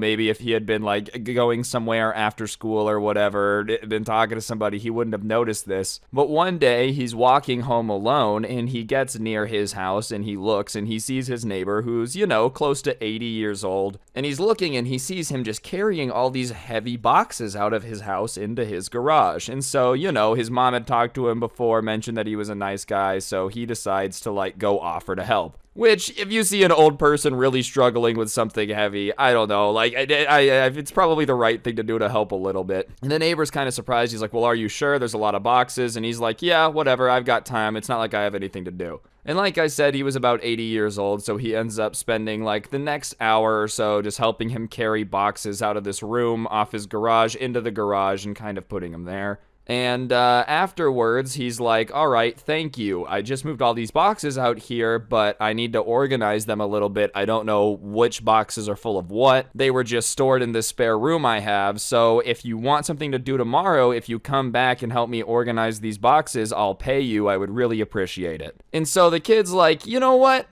All right, fine. It wasn't like he needed the money or anything. He wasn't looking for a job, but, he didn't really have much else going on after school. And why not help help your neighbor, make a little bit of money at the same time if you got nothing else to do. So he's like, all right, fine, sure. So whatever, he just goes back home after that, and there were a couple kids that were like in the neighborhood that were outside when he was walking back to his house, you know, and they were kind of whispering to each other when they saw him. But he didn't really think anything of it because he didn't think it was that weird of a situation, you know? He didn't think that like helping your old neighbor carry heavy stuff was a controversial thing to do. I don't really know how you could think that's a bad thing. Like, oh, did you see that dude helping that old man? Psh, what a loser. Anyways, the next day at school, a couple of the kids from the neighborhood come up to him and they're like, dude, what were you doing helping that old man yesterday? Like, dude, what's wrong with you? Why were you doing that? Which to me seems like a pretty obvious answer to the question, you know, 80-year-old man lifting heavy things, probably not having an easy time, all right? So I went to help him, and also I don't know, like, why that would bug random kids in the neighborhood so much. Oh, did you see that dude over there trying to be helpful? Cringe. Anyways, the emo kid is like, well, he's 80 carrying heavy stuff, so I don't know why I wouldn't help him, you know? It didn't take me very much time, and I don't understand why I wouldn't just go ahead and, like, try to help him as best as I can if I was right there. And all these kids start trying to turn it into like something to make fun of him for. Oh, look at this wannabe Boy Scout, dude. It's pretty cringe, LMAO. Oh, look at me helping all the old people in the neighborhood. They started trying to like make fun of him for helping this old dude, which I don't really understand, man. Listen, I'm not against making fun of people. Y'all know that if you're a fan of the channel. I'm all for giving people crap if it's funny, but like I just don't really understand what's funny about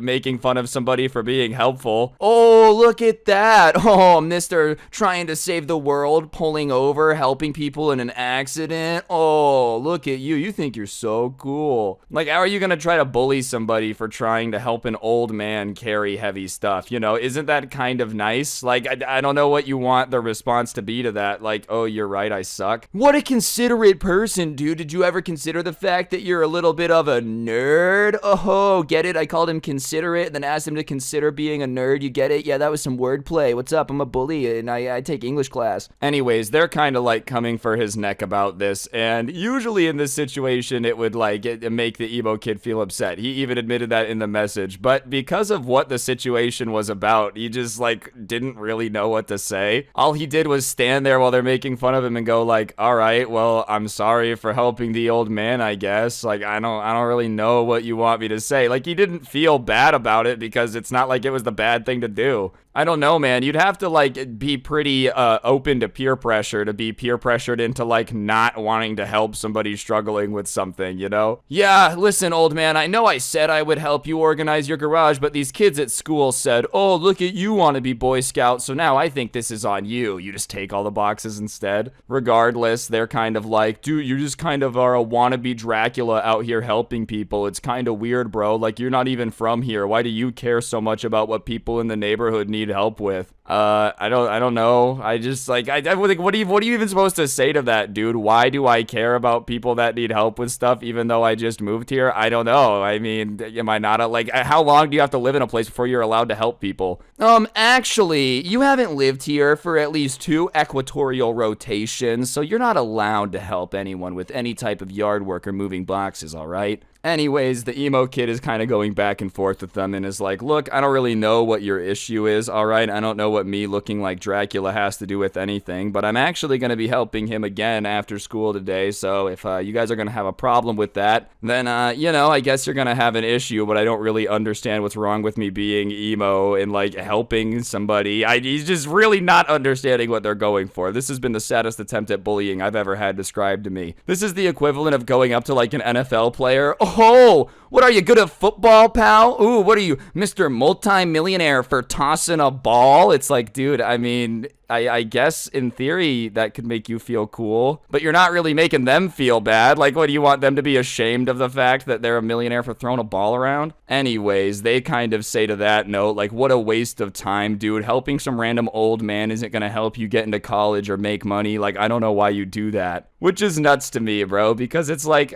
does everything have to be done for your college resume, dude? Call me crazy. I got into a college. It wasn't the best college of all time, all right? I wasn't out here rocking up to Stanford. But that that being said, you know, I got into a college and I did not have the best extracurricular activity rap sheet. All right, I will say that. I don't know. I feel like you're allowed to just help an old man that asked for help and like not really expect a crap ton of gold or a college experience in return. Regardless, the emo kid is just kind of like, all right, the bell rings, they have to go their separate ways, and he walks away. They're all cheering, you know, as if they just really won that altercation, but he's like, damn, they're kind of dumb. Regardless, though, after school, he gets to the old man's house, and he knocks on the door, and the old man answers. He's like, oh, awesome, this will be great. I'll just go open the garage. Meet me around there. So he goes around, he opens the garage, and he says, hey, all right, here's kind of what I need. All these boxes were in this room. I'm not really sure what's in them. I have an idea. It should be a lot of, like, stuff I've collected through the years. But, you know, I just need all these boxes. We have to go through them. And listen, over the course of an 80-year lifetime, you tend to have a lot of crap. If you haven't gotten rid of your crap over 80 years, there's a lot of it, you know. There's just a lot of boxes. There's a lot of different types of boxes that are marked from, like, the 70s, boxes that are marked from the 50s. Homeboy's out here really having, like, a time capsule just because he's a little bit of a hoarder, you know, just 80 years worth of stuff. And the old man's like, all I really need you to help me do is go through these and organize it. And so, seems fair enough. He opens the first box, and it's an entire box of old baseball cards. In, like, mixed conditions, some better than others, but, you know, he's kind of like, all right, these boxes aren't full of garbage. There might actually be some stuff in here that's worthwhile. He opens up the second box, and it's a bunch of, like, metal ad signs from, like, old companies and stuff, which, if you've ever watched American Pickers, which I have, you would know that metal advertising signs do tend to fetch a hefty penny, all right? So, you know, he's not taking anything from the boxes, and he's not, like, freaking out or anything, but he's taking note that a lot of these boxes seem to be full of stuff that could be worth a lot of money if you were to sell it, you know? And there's a lot of boxes, so he just ends up helping the man kind of go all through this, organizing everything, sorting through it, and spends the next 4 hours with this old man just going through the boxes. Ends up organizing them, putting them on these shelves that he had, and when it's all said and done, there's like 15 boxes of baseball cards, a couple boxes of like these small advertising signs, you know, maybe 30 other boxes of like collectible stuff, not as much that this kid knew anything about, but it was like in decent condition, you know. And at that point, he's like, thank you for helping me out. And the emo kid looks at the old man and is like, yeah, of course, no problem. I had a great time looking through the collection. Even if you're not particularly into baseball, like I'm not a baseball fan, it would be cool to like see a bunch of really old baseball cards, you know. So overall, he's not really too pressed about it. The old man said, thank you for helping. And the emo kid was just gonna leave. Sure, the old man had mentioned paying him, but like he had just had a bunch of fun going through the collection, you know, helping the old man was something he probably would have done anyways. So he was just gonna walk out the door without expecting any payment in return, you know, he wasn't really pressed about it. Anyways, he goes to turn and leave the garage, and the old man stops him and is like, hey, don't I owe you something for your help? Like, didn't I say I was gonna pay you? And the emo kid looks at him and he's like, nah, you don't have to, you know, it's not necessary, you don't have to. Like, I enjoyed looking at the collection, I had a good time, so you really don't have to do that, it's okay. And listen, man, I feel like most people in that situation would have been like, yeah, I helped you move all these boxes, cough up the dough. And I think the fact that the kid really didn't want to get paid, like, made the old man feel like he deserved to get paid even more. And the old man literally had his wallet out at the start of that conversation and is, like, kind of surprised by his answer. And he's like, all right, you sure you really don't want money? And the emo kid's like, yeah, it's just really not that big of a deal. It's okay. And the old man's like, are you sure? Like, he keeps asking him, trying to make sure, like, dude, trust me, like, I want to pay you. You just help me move all these boxes. Please take the money. And the kid just keeps being like, nah. And he doubles down again. He's like, look, it was an awesome collection. The old baseball cards were really cool. I'm glad I got to help you out. I had something to do after school. I really don't need anything. It's okay. And the old man kind of has, like, something change in his head. You can kind of tell that he's thinking now. And he puts his wallet away, and he just decides to walk over, and he grabs one of the boxes of these old baseball cards, right? And he walks over to the emo kids and he goes, all right, since you won't take money, you keep mentioning how cool the collection is, I want you to have this. And the emo kid's like, no, I can't take this. You know, these cards are so old, who knows what they're worth? And the old man's like, look, I'll be honest with you. I have no clue what the cards in there are worth. Sure, they could be worth a crap ton, but you can keep them, sell them, I don't care. This box is yours. You have to take it for helping me. It's the least that I could do, you know? And once again, the emo kid tries to reject it. At this point, it's like, take the box, bro. Clearly, homie's sending you home with something. You've tried to reject it multiple times. If he wanted to send you home empty-handed, he had his chance. He would have been like, all right, dude, bye.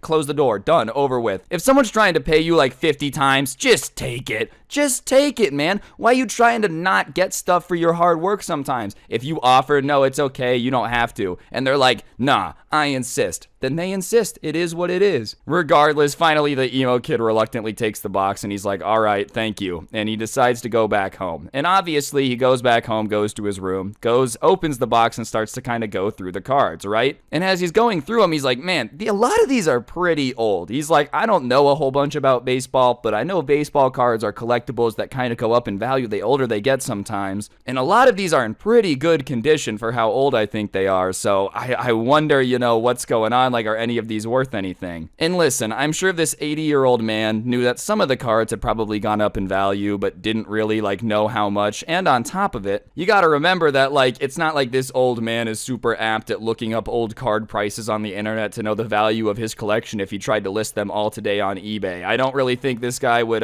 know how to function the Google too well. So whatever, as he's going through this all, he decides to pull up eBay, get them all organized, and just kind of see what they're worth. The man, when they had been talking about the collection, and how he had come to get it all, he talked about how he had always liked baseball, so he had just kind of been buying cards forever. So, obviously when you've been doing that for an extendedly long time, some parts of your collection are going to be valuable. So after he organized all the cards and starts going through it, looking them up, the first card was worth like $3, all right, that's fair, he says. The second card he picks up is like a really old looking card. I don't know anything about baseball cards, but he looks it up and he's flabbergasted because a PSA rated one is worth like $5,000. And so obviously at that point, his jaw literally hits the floor. And so he's like, damn, dude, I'm holding a $5,000 baseball card in my hand. He gave me a cardboard box full of baseball cards that were neatly stacked. Like, there's a crap ton in here. If one of these cards is worth $5,000, there's a pretty good chance that the rest of this box is going to be worth a very hefty amount of money, which all in all is probably some pretty good analysis. Like I said, I'm not a trading card expert out here, but if someone gives you like a box of 800 things and the second thing is worth $5,000, you could probably assume the rest of the stuff put together is at least $10,000, if it's like a collection of stuff. So whatever, he starts to go through the rest of the cards and just quickly comes to the conclusion that the rest of the box is so much money. He doesn't go through every single card. A lot of them are only worth, 50 cents, $2. Like, it's not like a lot of them have a lot of value, but by the time there's only like maybe 100 cards that he hasn't identified and looked through the price on, he's come to the amount of this box being worth probably about $150,000 in baseball cards just sitting here. Alright guys, I'm gonna interrupt the video for a second. I went ahead and made a little Spotify show. I'll put the link in the top of the description down below, but if you want to listen to any of the story times on there, I'm gonna be posting them a lot quicker than I was on that other one. So like I said, link in the top of the description. Go check it out if you want to listen to any of the story times offline,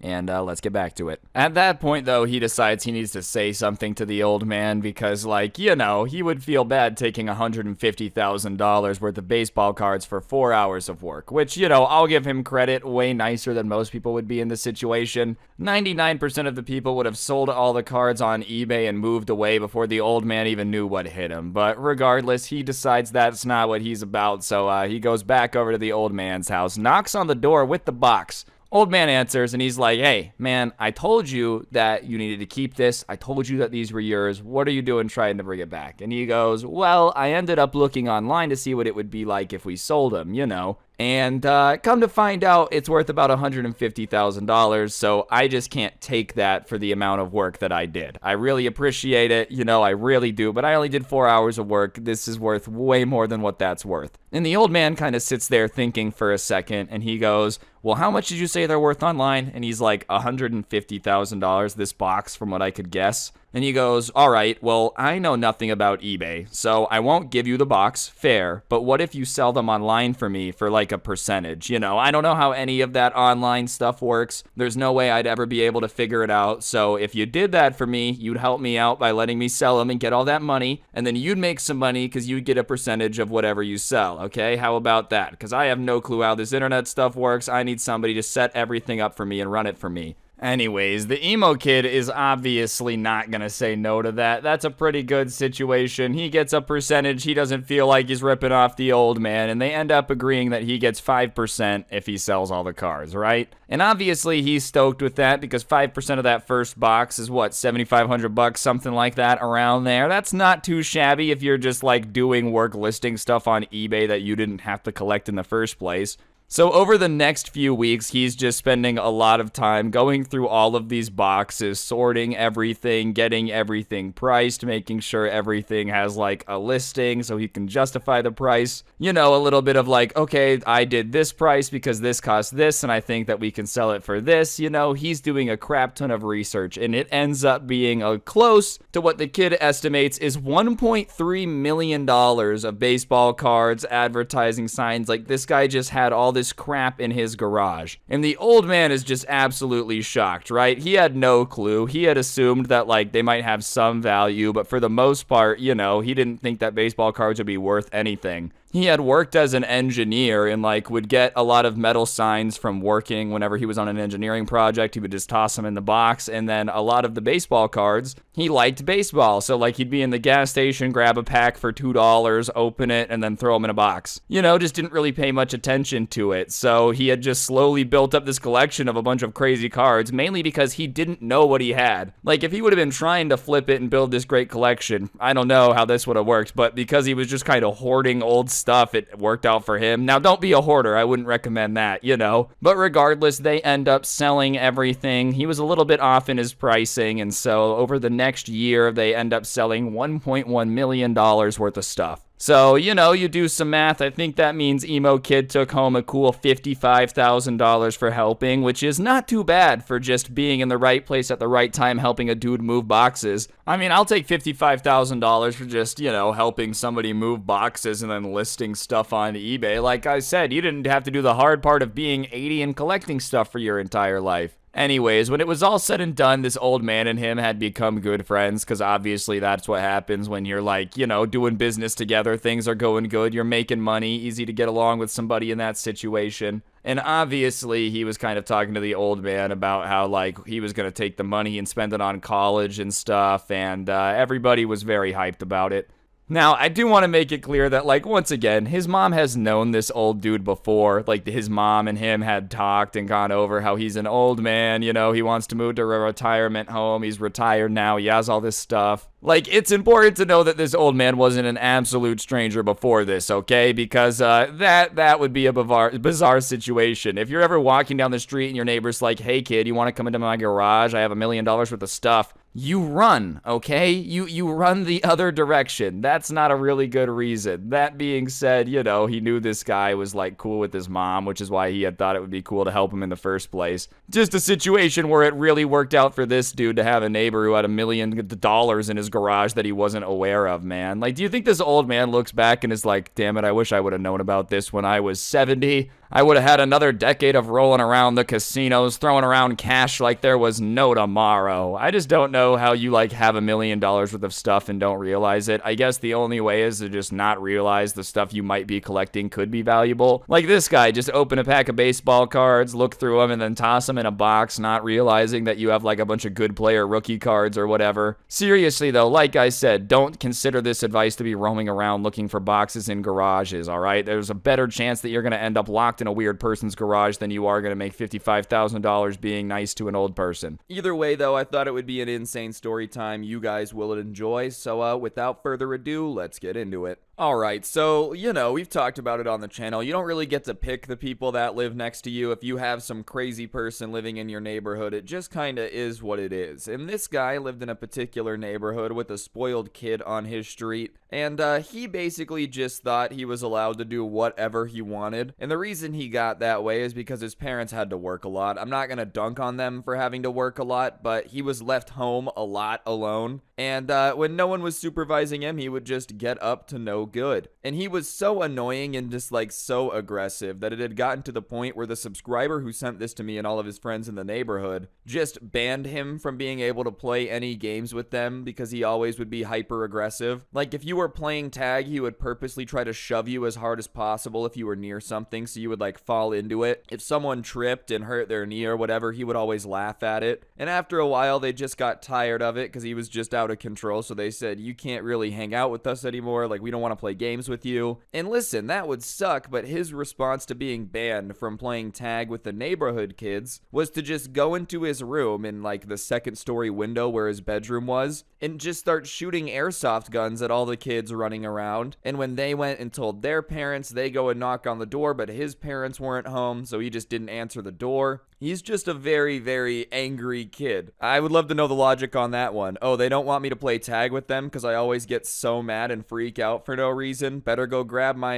airsoft and just start blasting them while they're playing tag. That makes everybody want to play with me even more. And on top of that, but another reason that he was banned from playing tag with them, he was not only obsessed with like shoving people and just like being way too intense for a game of tag, but he was obsessed with fire as well. Like, listen, I think every boy has gone through the phase where you like to, make a fire with a magnifying glass or whatever. Everybody has been there. I'm not saying fire sucks and it's like never cool. But that being said, it was as if the only thing the guy ever wanted to do was start fires, talk about fire, and look at a fire. There's a time and place for that. If you're camping and you want to make a fire, all power to you. But this guy would be like on the side of people's houses trying to make a bush fire 2 feet away from a house. And once the parents had caught them doing it, asked him what they were doing, and he said making a fire. And that's when the parents even got on the kids' sides and were like, yeah, I don't really know if you should be hanging out with that guy. Not only is he willing to just fight you if you go against him, but he's also trying to get everybody involved in the opposite of the fire department, but for starting them. And he just kind of gave off weird vibes. But whatever, one day they were all hanging out outside, and he walked up to them, and they started to get a little nervous, because whenever he walked up to them, he was either bragging about something dumb he was about to do, or like about to threaten them. And he starts saying how his parents were going to be gone for a couple days, so he had a bunch of quote-unquote science experiments that he was going to do.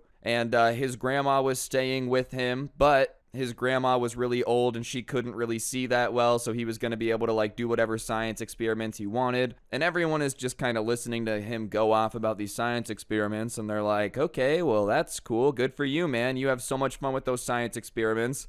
Just trying to get out of the conversation, and you're just smiling, nodding your head. Wow, really? Oh, wow, so incredible. But one of the kids in the group he's talking to makes the mistake of going, well, what science experiments are you going to do? Which is a fair question. You just don't want to ask a crazy person that. Like, if you know the person is just known for starting fires and causing issues, the last thing you should ask is, what science experiment are you trying to solve? Because it's either going to be something nuts or you're going to regret asking. And he starts to tell them that, he obviously loves to start fires. And they're like, yes, we do know that about you. You do love to start fires. But he's always wondered what would happen if he started a fire in his bedroom and if it would be easy to control. And immediately everybody is like, that's a horrible idea. That's a very stupid idea. Don't do that. Because that might actually be the dumbest thing I've ever heard of. I'm making this very clear. If anyone watches this and is like, I should make a fire in my house, you're an idiot. You are a moron. Do not do that. But for whatever reason, this guy thought it was a science experiment to try to start a fire in his bedroom. And I'm not really sure what the science experiment is there. Like, what's the hypothesis? It won't light on fire because it's in a house? Houses burn down, man. They can definitely start in a house. I didn't realize this was something people doubted. This is the equivalent of being like,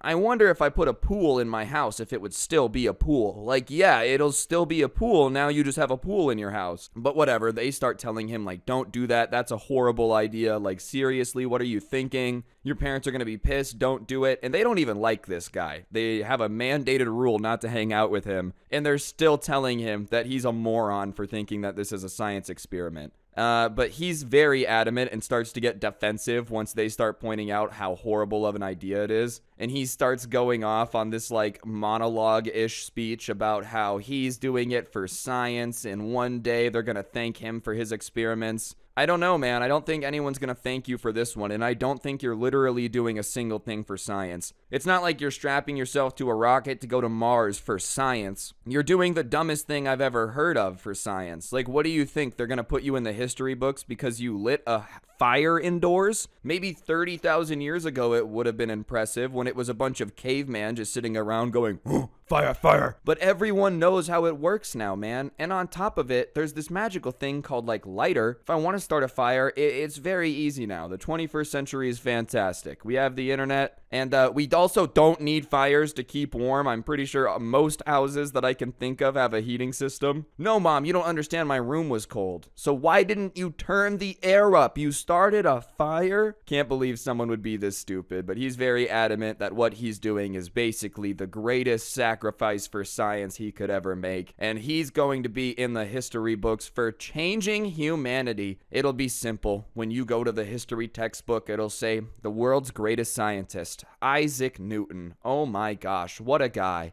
Madame Curie, wow.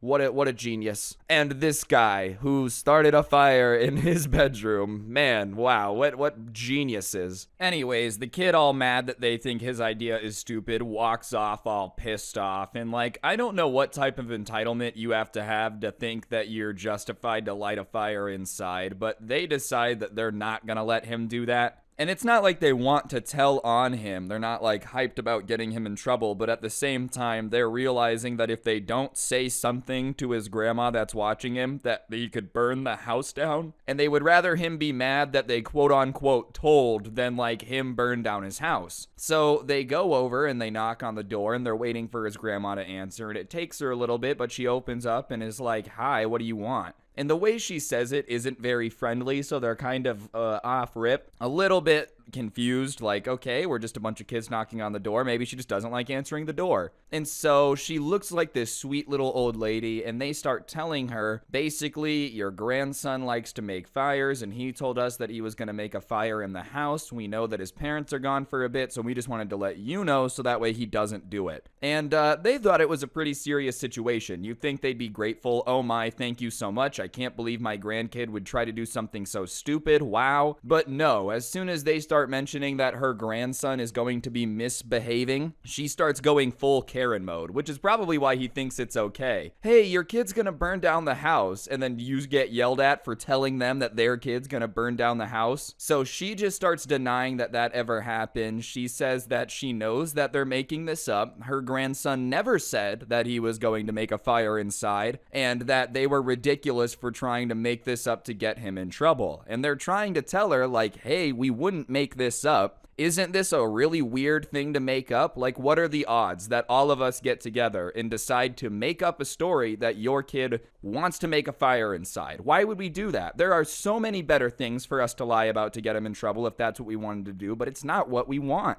And the grandma's having none of it, just like, you guys are trying to get my kid in trouble because you're jealous of how incredible he is, because he's smarter and more adventurous than you guys. You just want to see him fail. No wonder the dude had such an inflated sense of self-importance.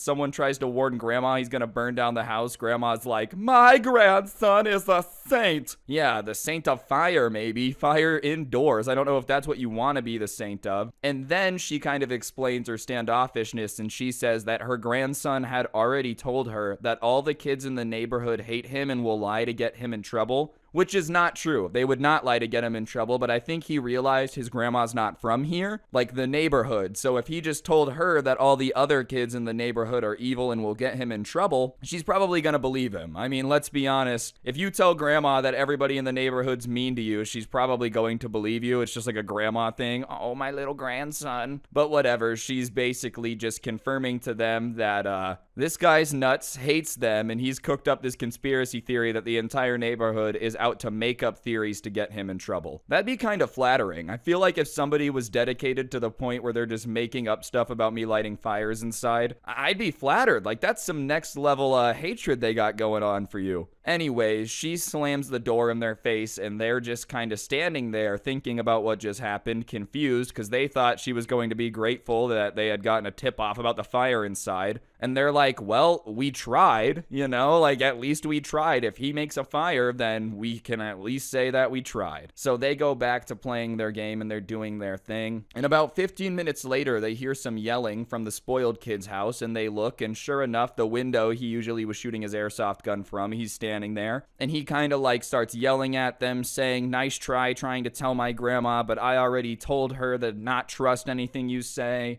And their response is just, okay, like, all right, man, we understand that you think this is a movie and we're some enemies, but we don't really care. We're just trying to hang out. Please stop yelling at us. And then he starts going off about how they're never going to be able to stop him from making a fire inside. And one of the friends that the subscribers hanging out with, the response to that is just, go ahead, we don't care if you burn your house down. And it was almost like he was just coming up with this plan to try to get them to like give him attention or whatever. Because when the guy says, go ahead, we don't care, his response to that is just, I really will do it, guys. I will make a fire inside. I will. And they're like, okay, we never said that you wouldn't, man. Go for it. No, guys, you don't understand. I really will do it. All right, no one's doubting you, dude. Go for it. And listen, it wasn't like they wanted him to make a fire inside. They obviously didn't want to. They tried to tell on him for a reason. But at the same time, they weren't going to get into some argument with him while he was yelling down from his window and be like, no, please don't do a stupid thing that you decided to do. At a certain point, you're in charge of yourself. It's not up to the people that you fight with all the time to keep you from making stupid choices. But whatever, he closes the window and they decide that they're going to move a couple houses down so that way he can't yell at them. So they go back to playing their game. A couple of the neighborhood kids come outside and they start playing Three Flags Up. And as they're playing Three Flags Up, they're not really paying attention until all of a sudden one of them goes, hey, do you smell that? And they smell the air and it smells a little smoky.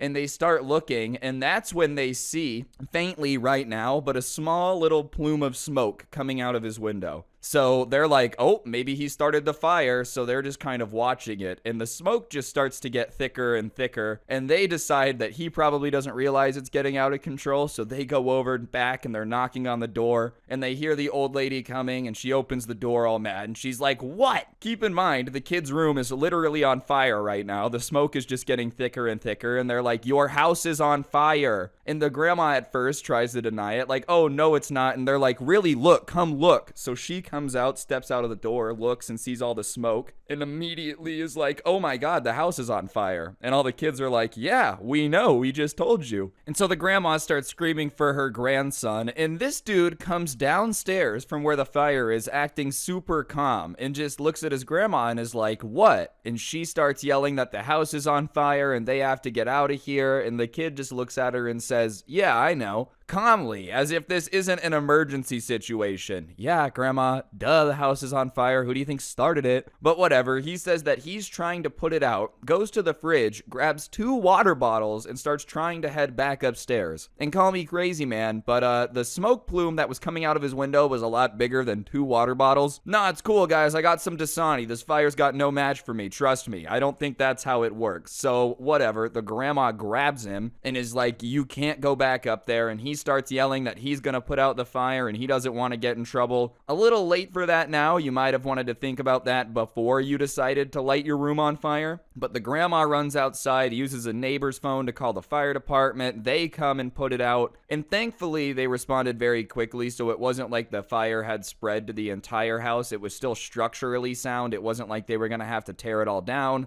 It wasn't like there was really a whole lot of damage to rooms other than this kid's, but as for his room, it was just destroyed. Like, even from the street, you could see through the walls. Some of the rooms had gotten some damage, but sure enough, he had managed to light his room on fire pretty intensely. And while the fire department is putting out the fire, they could hear the grandma just yelling at him, like, what were you thinking? Why would you try to light a fire inside? What's wrong with you? And the kid was so spoiled and so not used to getting getting in trouble that, like, he kept talking back to his grandma and trying to explain that it wasn't a big deal, which, listen, even if you're a very spoiled person, let's say 9 times out of 10, you don't get in trouble for whatever you should get in trouble for. I feel like when you're watching your house in flames and your grandma's screaming at you because you lit your room on fire for some reason, it's probably just the time to shut up. But nope, apparently he was so used to getting away with stuff, he thought he could weasel his way out of this one. And then his grandma said the ultimate, which was she was going to call his parents and make them come back from out of town to deal with him. And the second that his grandma said that, his entire demeanor shifted. He was like, no, they don't need to know. They don't need to know. What do you mean they don't need to know, bro? An entire room in their house is gone. You lit it on fire. Even if your grandma didn't tell them, what, do you think your parents were going to come home, pull into the driveway, see like charred wood on the outside of their house and go, I don't know, maybe we just forgot what our house looked like? I don't think you're going to be able to keep this a secret, even if you really want to. Once you've lit something on fire and the police come, or fire department, sorry, and put it out, I don't think there's going back. I don't think grandma could keep it a secret, even if she wanted to. And why would she want to? You gonna blame it on grandma? Mom, you won't believe it. Grandma got so mad at me when you were gone that she grabbed a flamethrower and lit our house on fire. But she ends up calling his parents and they're like, we'll be home right away. And they're sitting outside. They can't go back into the house. And the kid is just on the curb like, why did you tell them? I can't believe you told them. And the grandma's having none of it now. And she's just snapping back being like, because you were dumb enough to light a fire inside. I still don't know why he wanted to do it. Like, he said it was a science experiment, but I don't understand the experiment. What was there to figure out? Yes, you can light a fire inside. Should you? No. Can you? Yes. He really went full Jurassic Park. I can do it. Yeah, but should you? Well, we don't know about that, but I can build a dinosaur. Yeah, okay, and you can poop your pants on command. It doesn't mean that it should be something you do on a daily basis. About an hour later, his parents pulled up, and they're pissed, obviously. No one wants their vacation interrupted, and it definitely must have sucked to be, like, on the beach sipping a Mai Tai and get the call, hey, your son's an idiot and lit your house on fire. And they start getting pissed in the street, and the son starts being like, well, it's your fault that you went out of town. This wouldn't have happened if you went out of town. I don't know, man. I don't really know if you can blame your parents. I feel like most of the time they can trust that their kid's not a dumb enough person to light his own house on fire, even if they are out of town.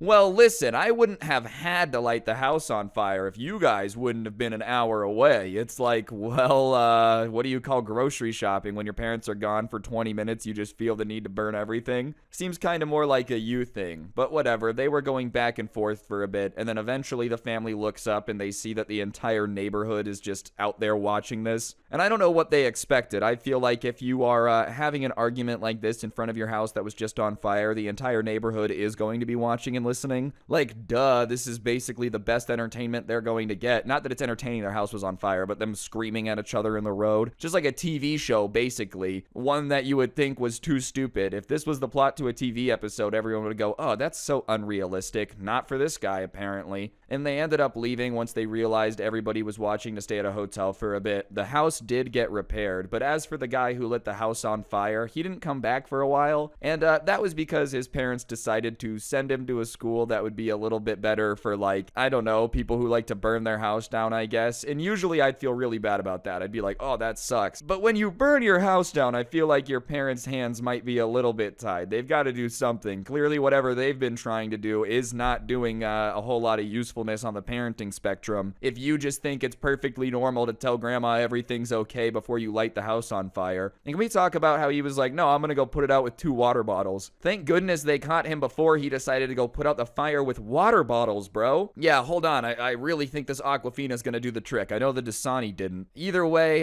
since he did play with fire, I can't really say I'm surprised he got burned. There's a CIA intro joke. I'm gonna put on my sunglasses now. Yeah! But I would definitely recommend not starting a fire in your house, no matter how much you want to call it a science experiment. It's just a really dumb way to guarantee you don't have a room anymore. All right, ladies and gentlemen, like I said, this is a story time from back when I was a youngster in kindergarten. When I was in kindergarten, all right, I didn't really understand what it meant to be like bullied and have a teacher not really want to do anything about it, or I didn't really understand what a spoiled kid was and why it bullied me so much. But there was this one kid that I'm gonna name Victor for the purpose of the story that would steal my juice box like basically every day. I don't know if he had paid off the teacher or what, if little kindergarten him had slipped the teacher $100 bill and said, let me steal some juice or whatever, but it was almost as if every day he would take it. I would go try to tell the teacher and she would be like, Victor wouldn't steal your juice box. Well, that's crazy, because, if we were adults, Victor would be straight up committing theft right now. Regardless, I obviously start to get pretty annoyed with this because, I wanted to drink my juice box, and Victor was really out here in my way, impeding my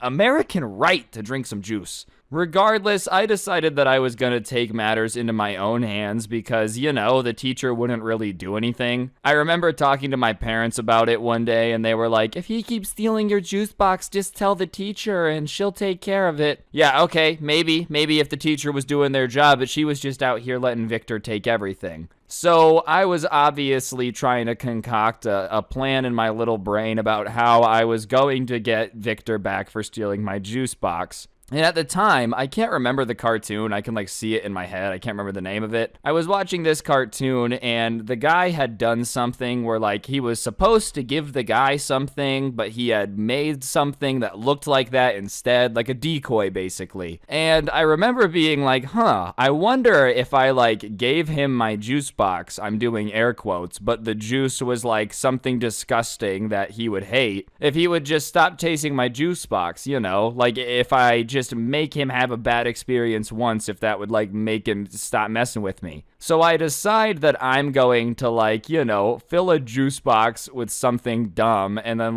give it to him to drink it, and then I'm gonna look like a genius.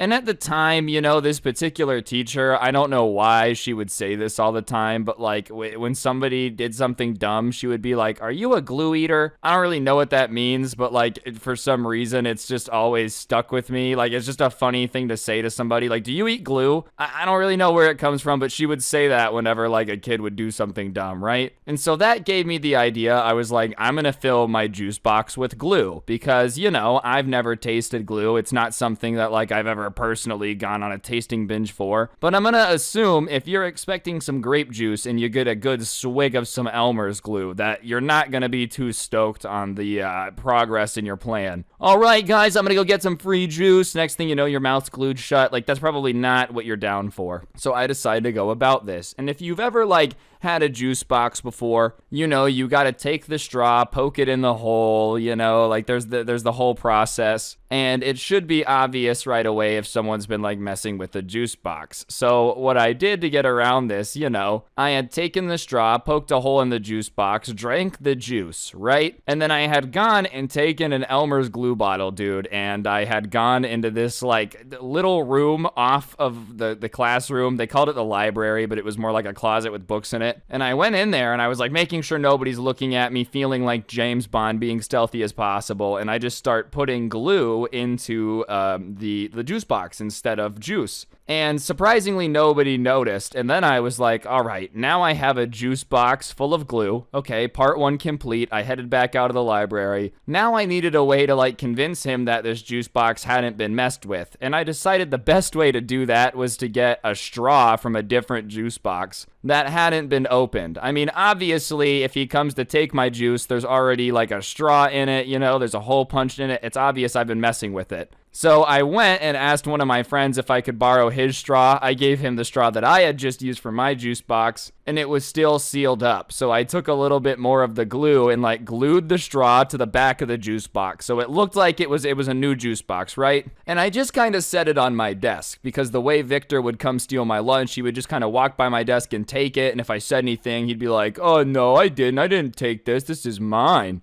no, I would never take your juice box. He was just annoying, right? I just hated him. So I just left it on my desk because I knew homie was going to come take it. He's just a juice box thieving man. And sure enough, he comes over and I hadn't resealed it, but like he just figured because he had just ripped the straw off the side and kind of heard a crunch that it was sealed. So he goes, haha, I took your juice box again. And I remember being like, Victor, what the heck, dude, give it back. Because I didn't want him to know that anything was weird about it. And he's like, no, I'm going to drink it right now. And he takes the straw and he jams it into this juice box. And ladies and gentlemen, let me tell you, my suspense was through the roof. I was so ecstatic to see the look on his face when he drank glue, dude. So sure enough, he takes a sip. I watch the glue go through the straw. It goes into his mouth and his face contorts to pure disgust. Oh, what is this? This isn't juice. And I'm like, you're right, dude. It's glue. Way to go. You took my juice box. Only problem is it's not full of juice, idiot. And he instantly just screams the teacher's name. He's like,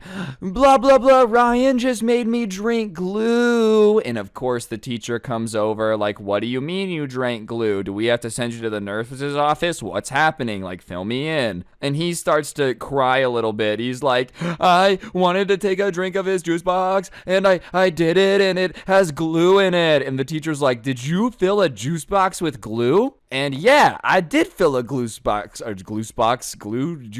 guess that was a merger. I did fill my juice box with glue because he keeps taking it every day, and I've told you about that. And you would think at that point the teacher might like feel a little bit bad, you know, that I had literally been saying he keeps taking my juice box, and here he is admitting that he took my juice box. But no, my dumb kindergarten teacher instead decided to put me in trouble because I had like put glue in the juice box. Huh? Let me get this straight. I left the juice box on my desk. I didn't leave a note that says, hey, please drink this. It's my juice box. Don't take it. And I'm gonna get in trouble because he decided to come drink my juice box that I filled with glue. Sure, it was a trap. 100%. 100% I knew he was gonna come steal my juice box. The entire point was to make him drink glue. But that was the entire point. Regardless, she got all mad at me and gave me this big speech about how, like, you know, I'm not Batman. It's not up to me to, like, make justice happen in the classroom, which, fair enough. It's not the student's job to, like, make people not steal their juice box. It's yours, but you suck at your job. That's why you're stealing my juice box. Like, what do you want? What do you want me to do out here? You know what I mean? If somebody was coming up and stealing your lunch every day, eventually you might put a cat turd in your sandwich. I'm just saying you would consider it. I'm not saying it would be the right thing to do,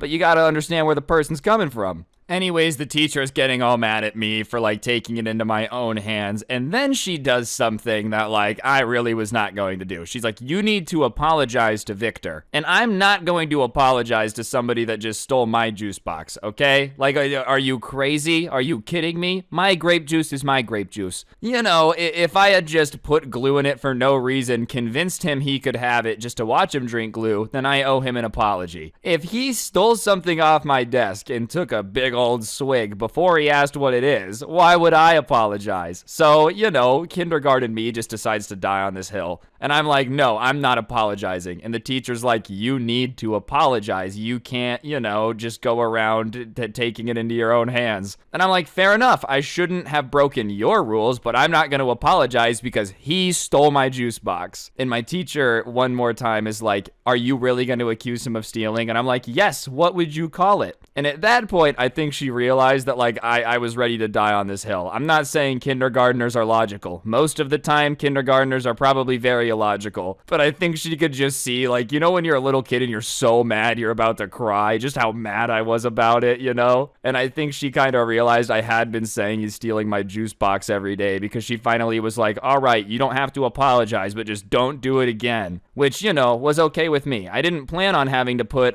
glue in my juice box again because I assumed he would learn a lesson and stop doing it. Which, to be fair, I was right. He did go steal other people's juice boxes every day, but he stopped stealing mine because he figured there might be glue in it and it's not worth the risk. So, all in all, you know, moral of the story, don't steal juice boxes.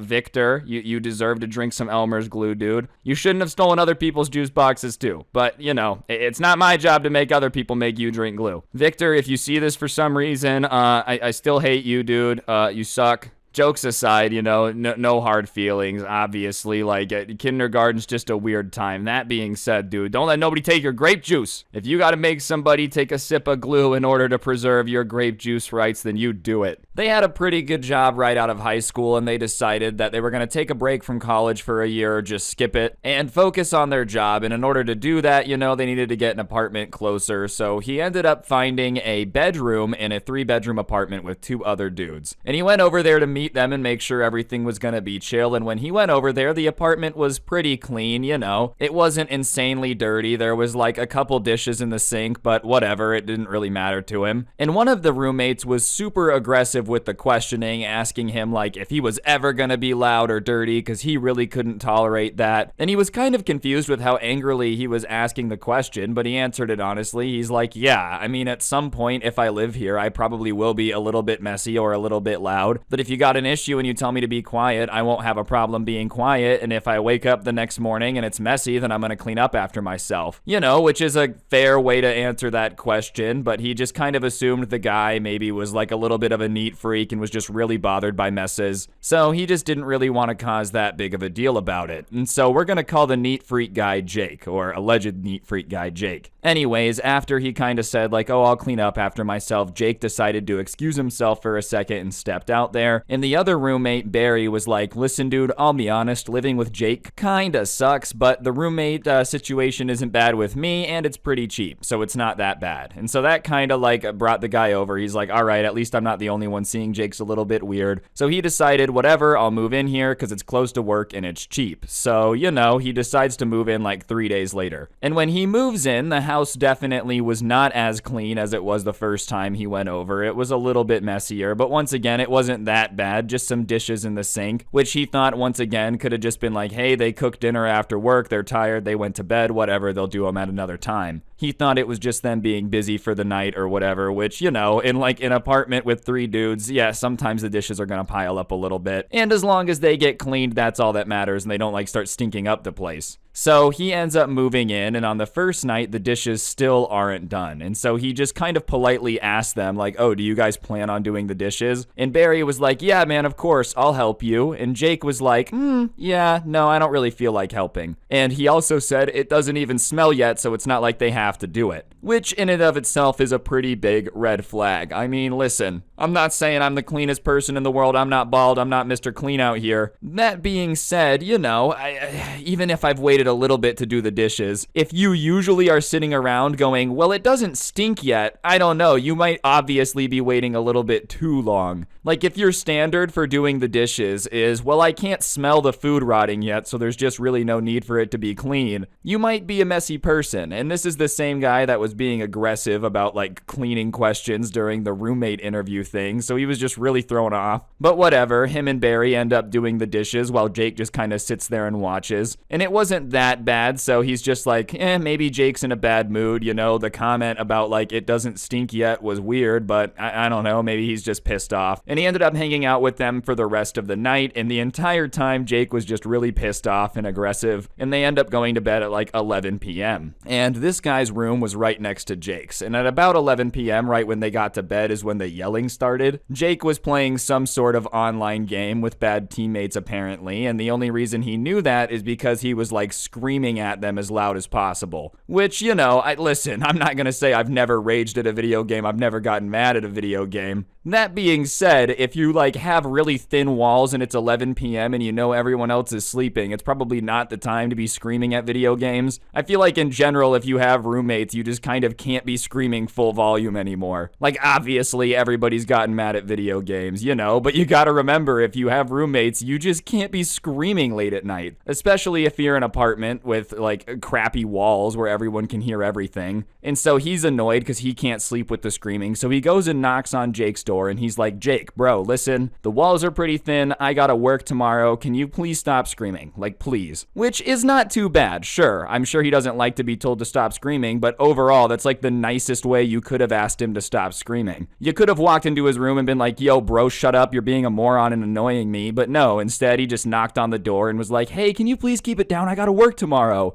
But Jake did not like that, even if it was like the nicest phrased question of all time. He did not want to be told to stop screaming. And he starts yelling at his new roommate who had moved in that day. What did you say to me, bro? Like, you're the new roommate. You have no right to tell me anything. Get out of my room, you moron. Like, I don't want to see you ever again. And the dude is literally surprised at how angry Jake has gotten because he feels like he didn't really ask for that much, you know, especially for that angry of a response to just like get that mad, get out of my room, you are a moron, when someone's just like, hey, can you please keep it down? So he gets pretty pissed off and he decides to like not take that from Jake. And he says, hey, shut your mouth and keep it down or I'm going to come in there and unplug your computer. You know, and I don't think anyone had ever talked back to Jake in his entire life because Jake looks over pissed off. But when he looks over pissed off, instead of saying anything or talking trash, he looks at him and he kind of realizes, oh, this dude's not kidding. Like, he will come in here and unplug my computer, you know? It was kind of obvious he was just used to screaming at people and them like not really doing anything about it. And he didn't actually want to get into a fight. So he looks at him and he's like, okay, fine, I'll keep it down. All right, are you happy now? And he's like, yeah, sick. And so it's a very awkward interaction, but he figures it's over. He stood up to him, so maybe he just like will leave him alone now, you know? So he goes back to his room and he lays down and he hears Jake, because the walls are pretty crappy. He's not yelling, but he's just talking trash to whoever is on his team online about his roommate, just being like, oh, if that guy would have actually tried to come unplug my computer, I would have flung him through the wall, you know? He's lucky I didn't feel like fighting. And obviously this pisses off the dude who's hearing it, but he's like, whatever, as long as he keeps it down and I can sleep and go to work, it's fine, you know? He's gonna suck as a roommate. Like, this is when he has the realization, like, this guy's just gonna suck. I should probably get out of here as fast as possible. He's not gonna be fun to live with, but he's not screaming, and if I keep fighting back and forth with him, I'm gonna be up all night, so whatever. I'll let him talk trash to these people online. I don't care. And so he ends up getting to sleep, and Jake the entire time is just telling these people online, like, yeah, I would have beat him up, bro, for sure. Like, if he came in to turn off my computer, dude, I would have just destroyed him. Which is funny, because as soon as he looked over, he was like, okay, you're right, I'll keep it down, sir. Anyways, the next day comes, he goes to work, and he just does his thing. He comes home from work, obviously pretty exhausted, and he walks in, and there's a new pile of dishes that are stacked up. You know, a brand new, disgusting pile of dishes. He knows Barry isn't home because he's at work, and he hears Jake in his room screaming at a video game, and he's annoyed, but he's like, you know what, I'm not doing the dishes, I'm going to my room. So he goes in and just starts working on something on his laptop that he needed to do tomorrow for work. And like a couple hours later, he hears Barry come home, and he only hears him come home because he starts yelling in the living room, Jake, get out here, Jake. And he hears Jake's doors open and someone walking out there, and he's like, dude, why are there dishes in the sink again? And Jake's like, man, I had to cook. And Barry's like, well, then you need to do the dishes, bro. And Jake's response to that is, yeah, I don't really do those. And Barry stops for a second and then goes, well, then stop cooking. What do you even say to that, man? Let me get this straight. So you're gonna cook and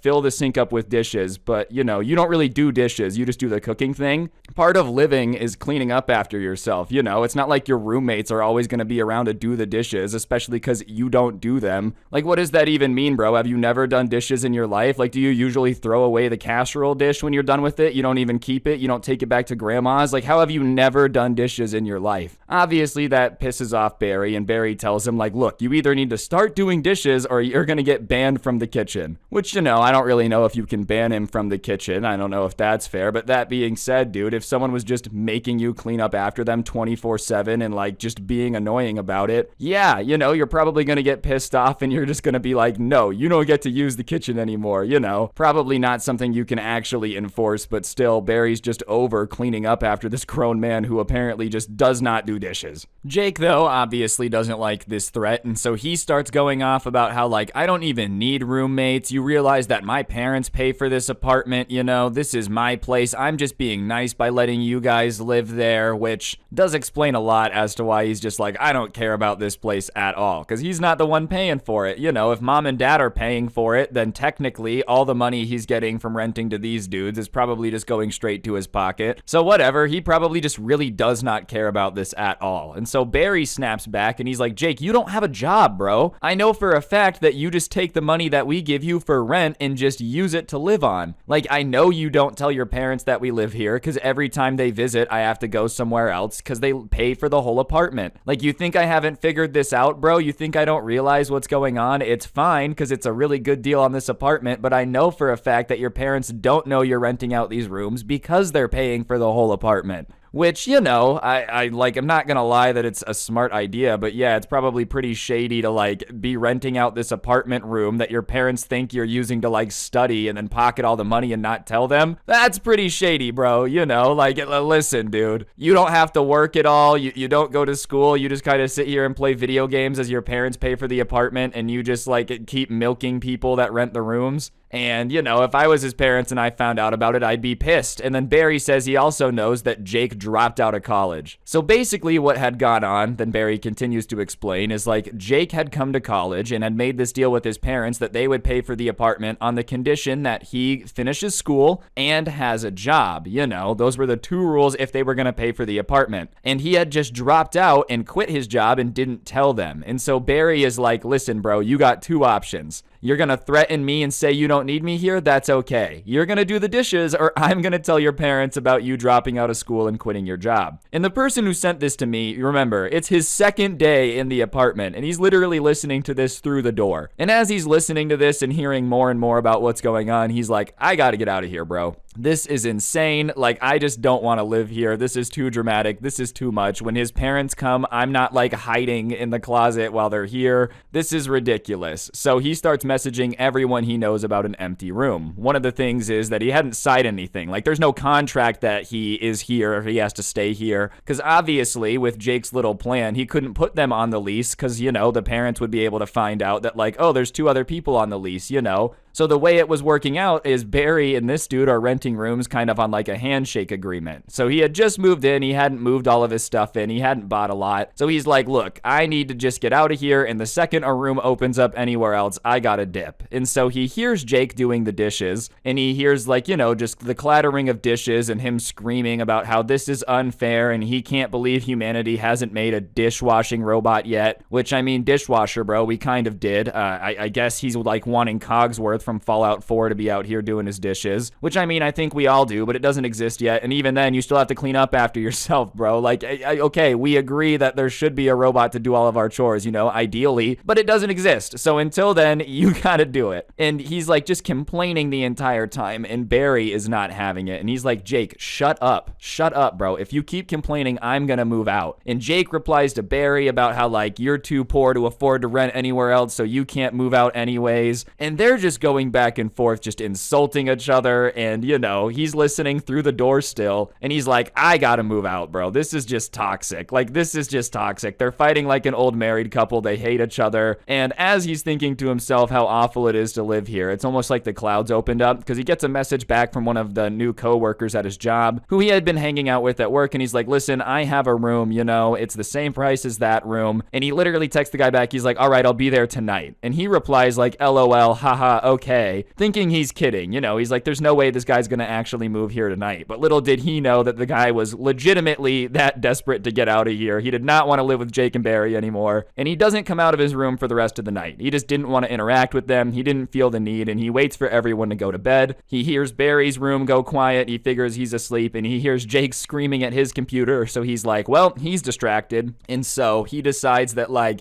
if Jake's screaming at his video game, he's just not gonna come out and check on anything. And Barry's asleep, so whatever. If he wakes up, that sucks, so I'm gonna try to be quiet. And as quietly and precisely as he could, he starts like moving all of his stuff out of the apartment. You know, he had a twin bed, so that's pretty easy to get to his truck, then his bed, then his desk, and that was really all he had because he had just moved in. So like over the course of an hour, he's just slowly clearing out his room into his truck to just get out of there and never have to come back. And after an hour, he does it. Obviously, Jake doesn't come out and check. He doesn't wake up Barry, and so he loads everything up and drives to his new apartment. And he gets there, and the coworker's like, bro, I thought you were kidding. And he's like, no, I told you I was moving in tonight. And he's like, okay. Literally like eating popcorn, confused, because he's like, I did not expect you to be here. And he's like, listen, dude, the other place I was at was just rough. I had to get out of there. So he moves all of his stuff into the room. It doesn't take that long because he doesn't have to be like insanely quiet this time. And this roommate was a lot better. He actually was on the lease, and he stayed there for a few years. So this was obviously a much better situation. But back to Jake and Barry, you know, obviously the next morning they wake up and they realize that their new roommate is gone. His room empty, he's not there, and Jake starts freaking out because obviously he didn't have a job. He was taking the money from renting the rooms to like live on, so he sends him this threatening text being like, you broke the lease and technically I can sue you because we had a legal agreement that you would live here for a year. And he's like, yeah, bro, our agreement was me just saying I'd live there for a year. I never signed anything and I'm not on the lease, so like that doesn't mean anything. And Jake was pretty pissed off, but once he realized there really was nothing he could do about it, he was like, well, you suck for that. Barry, on the other hand, though, was basically envious. You know, he's like, I wish I would have thought of to do that sooner. You know, I really got to get out of here. And like now that Jake's realized that we actually can leave because we're not on the lease, he's like actually starting to do dishes, but it's still messy. And he's just kind of listening to Barry vent, and he's like, yeah, that sucks, bro. That's why I moved out. You know, he's like, I'm not trying to be mean, but I'm not living with that. And he's like, listen, Barry, just leave. Like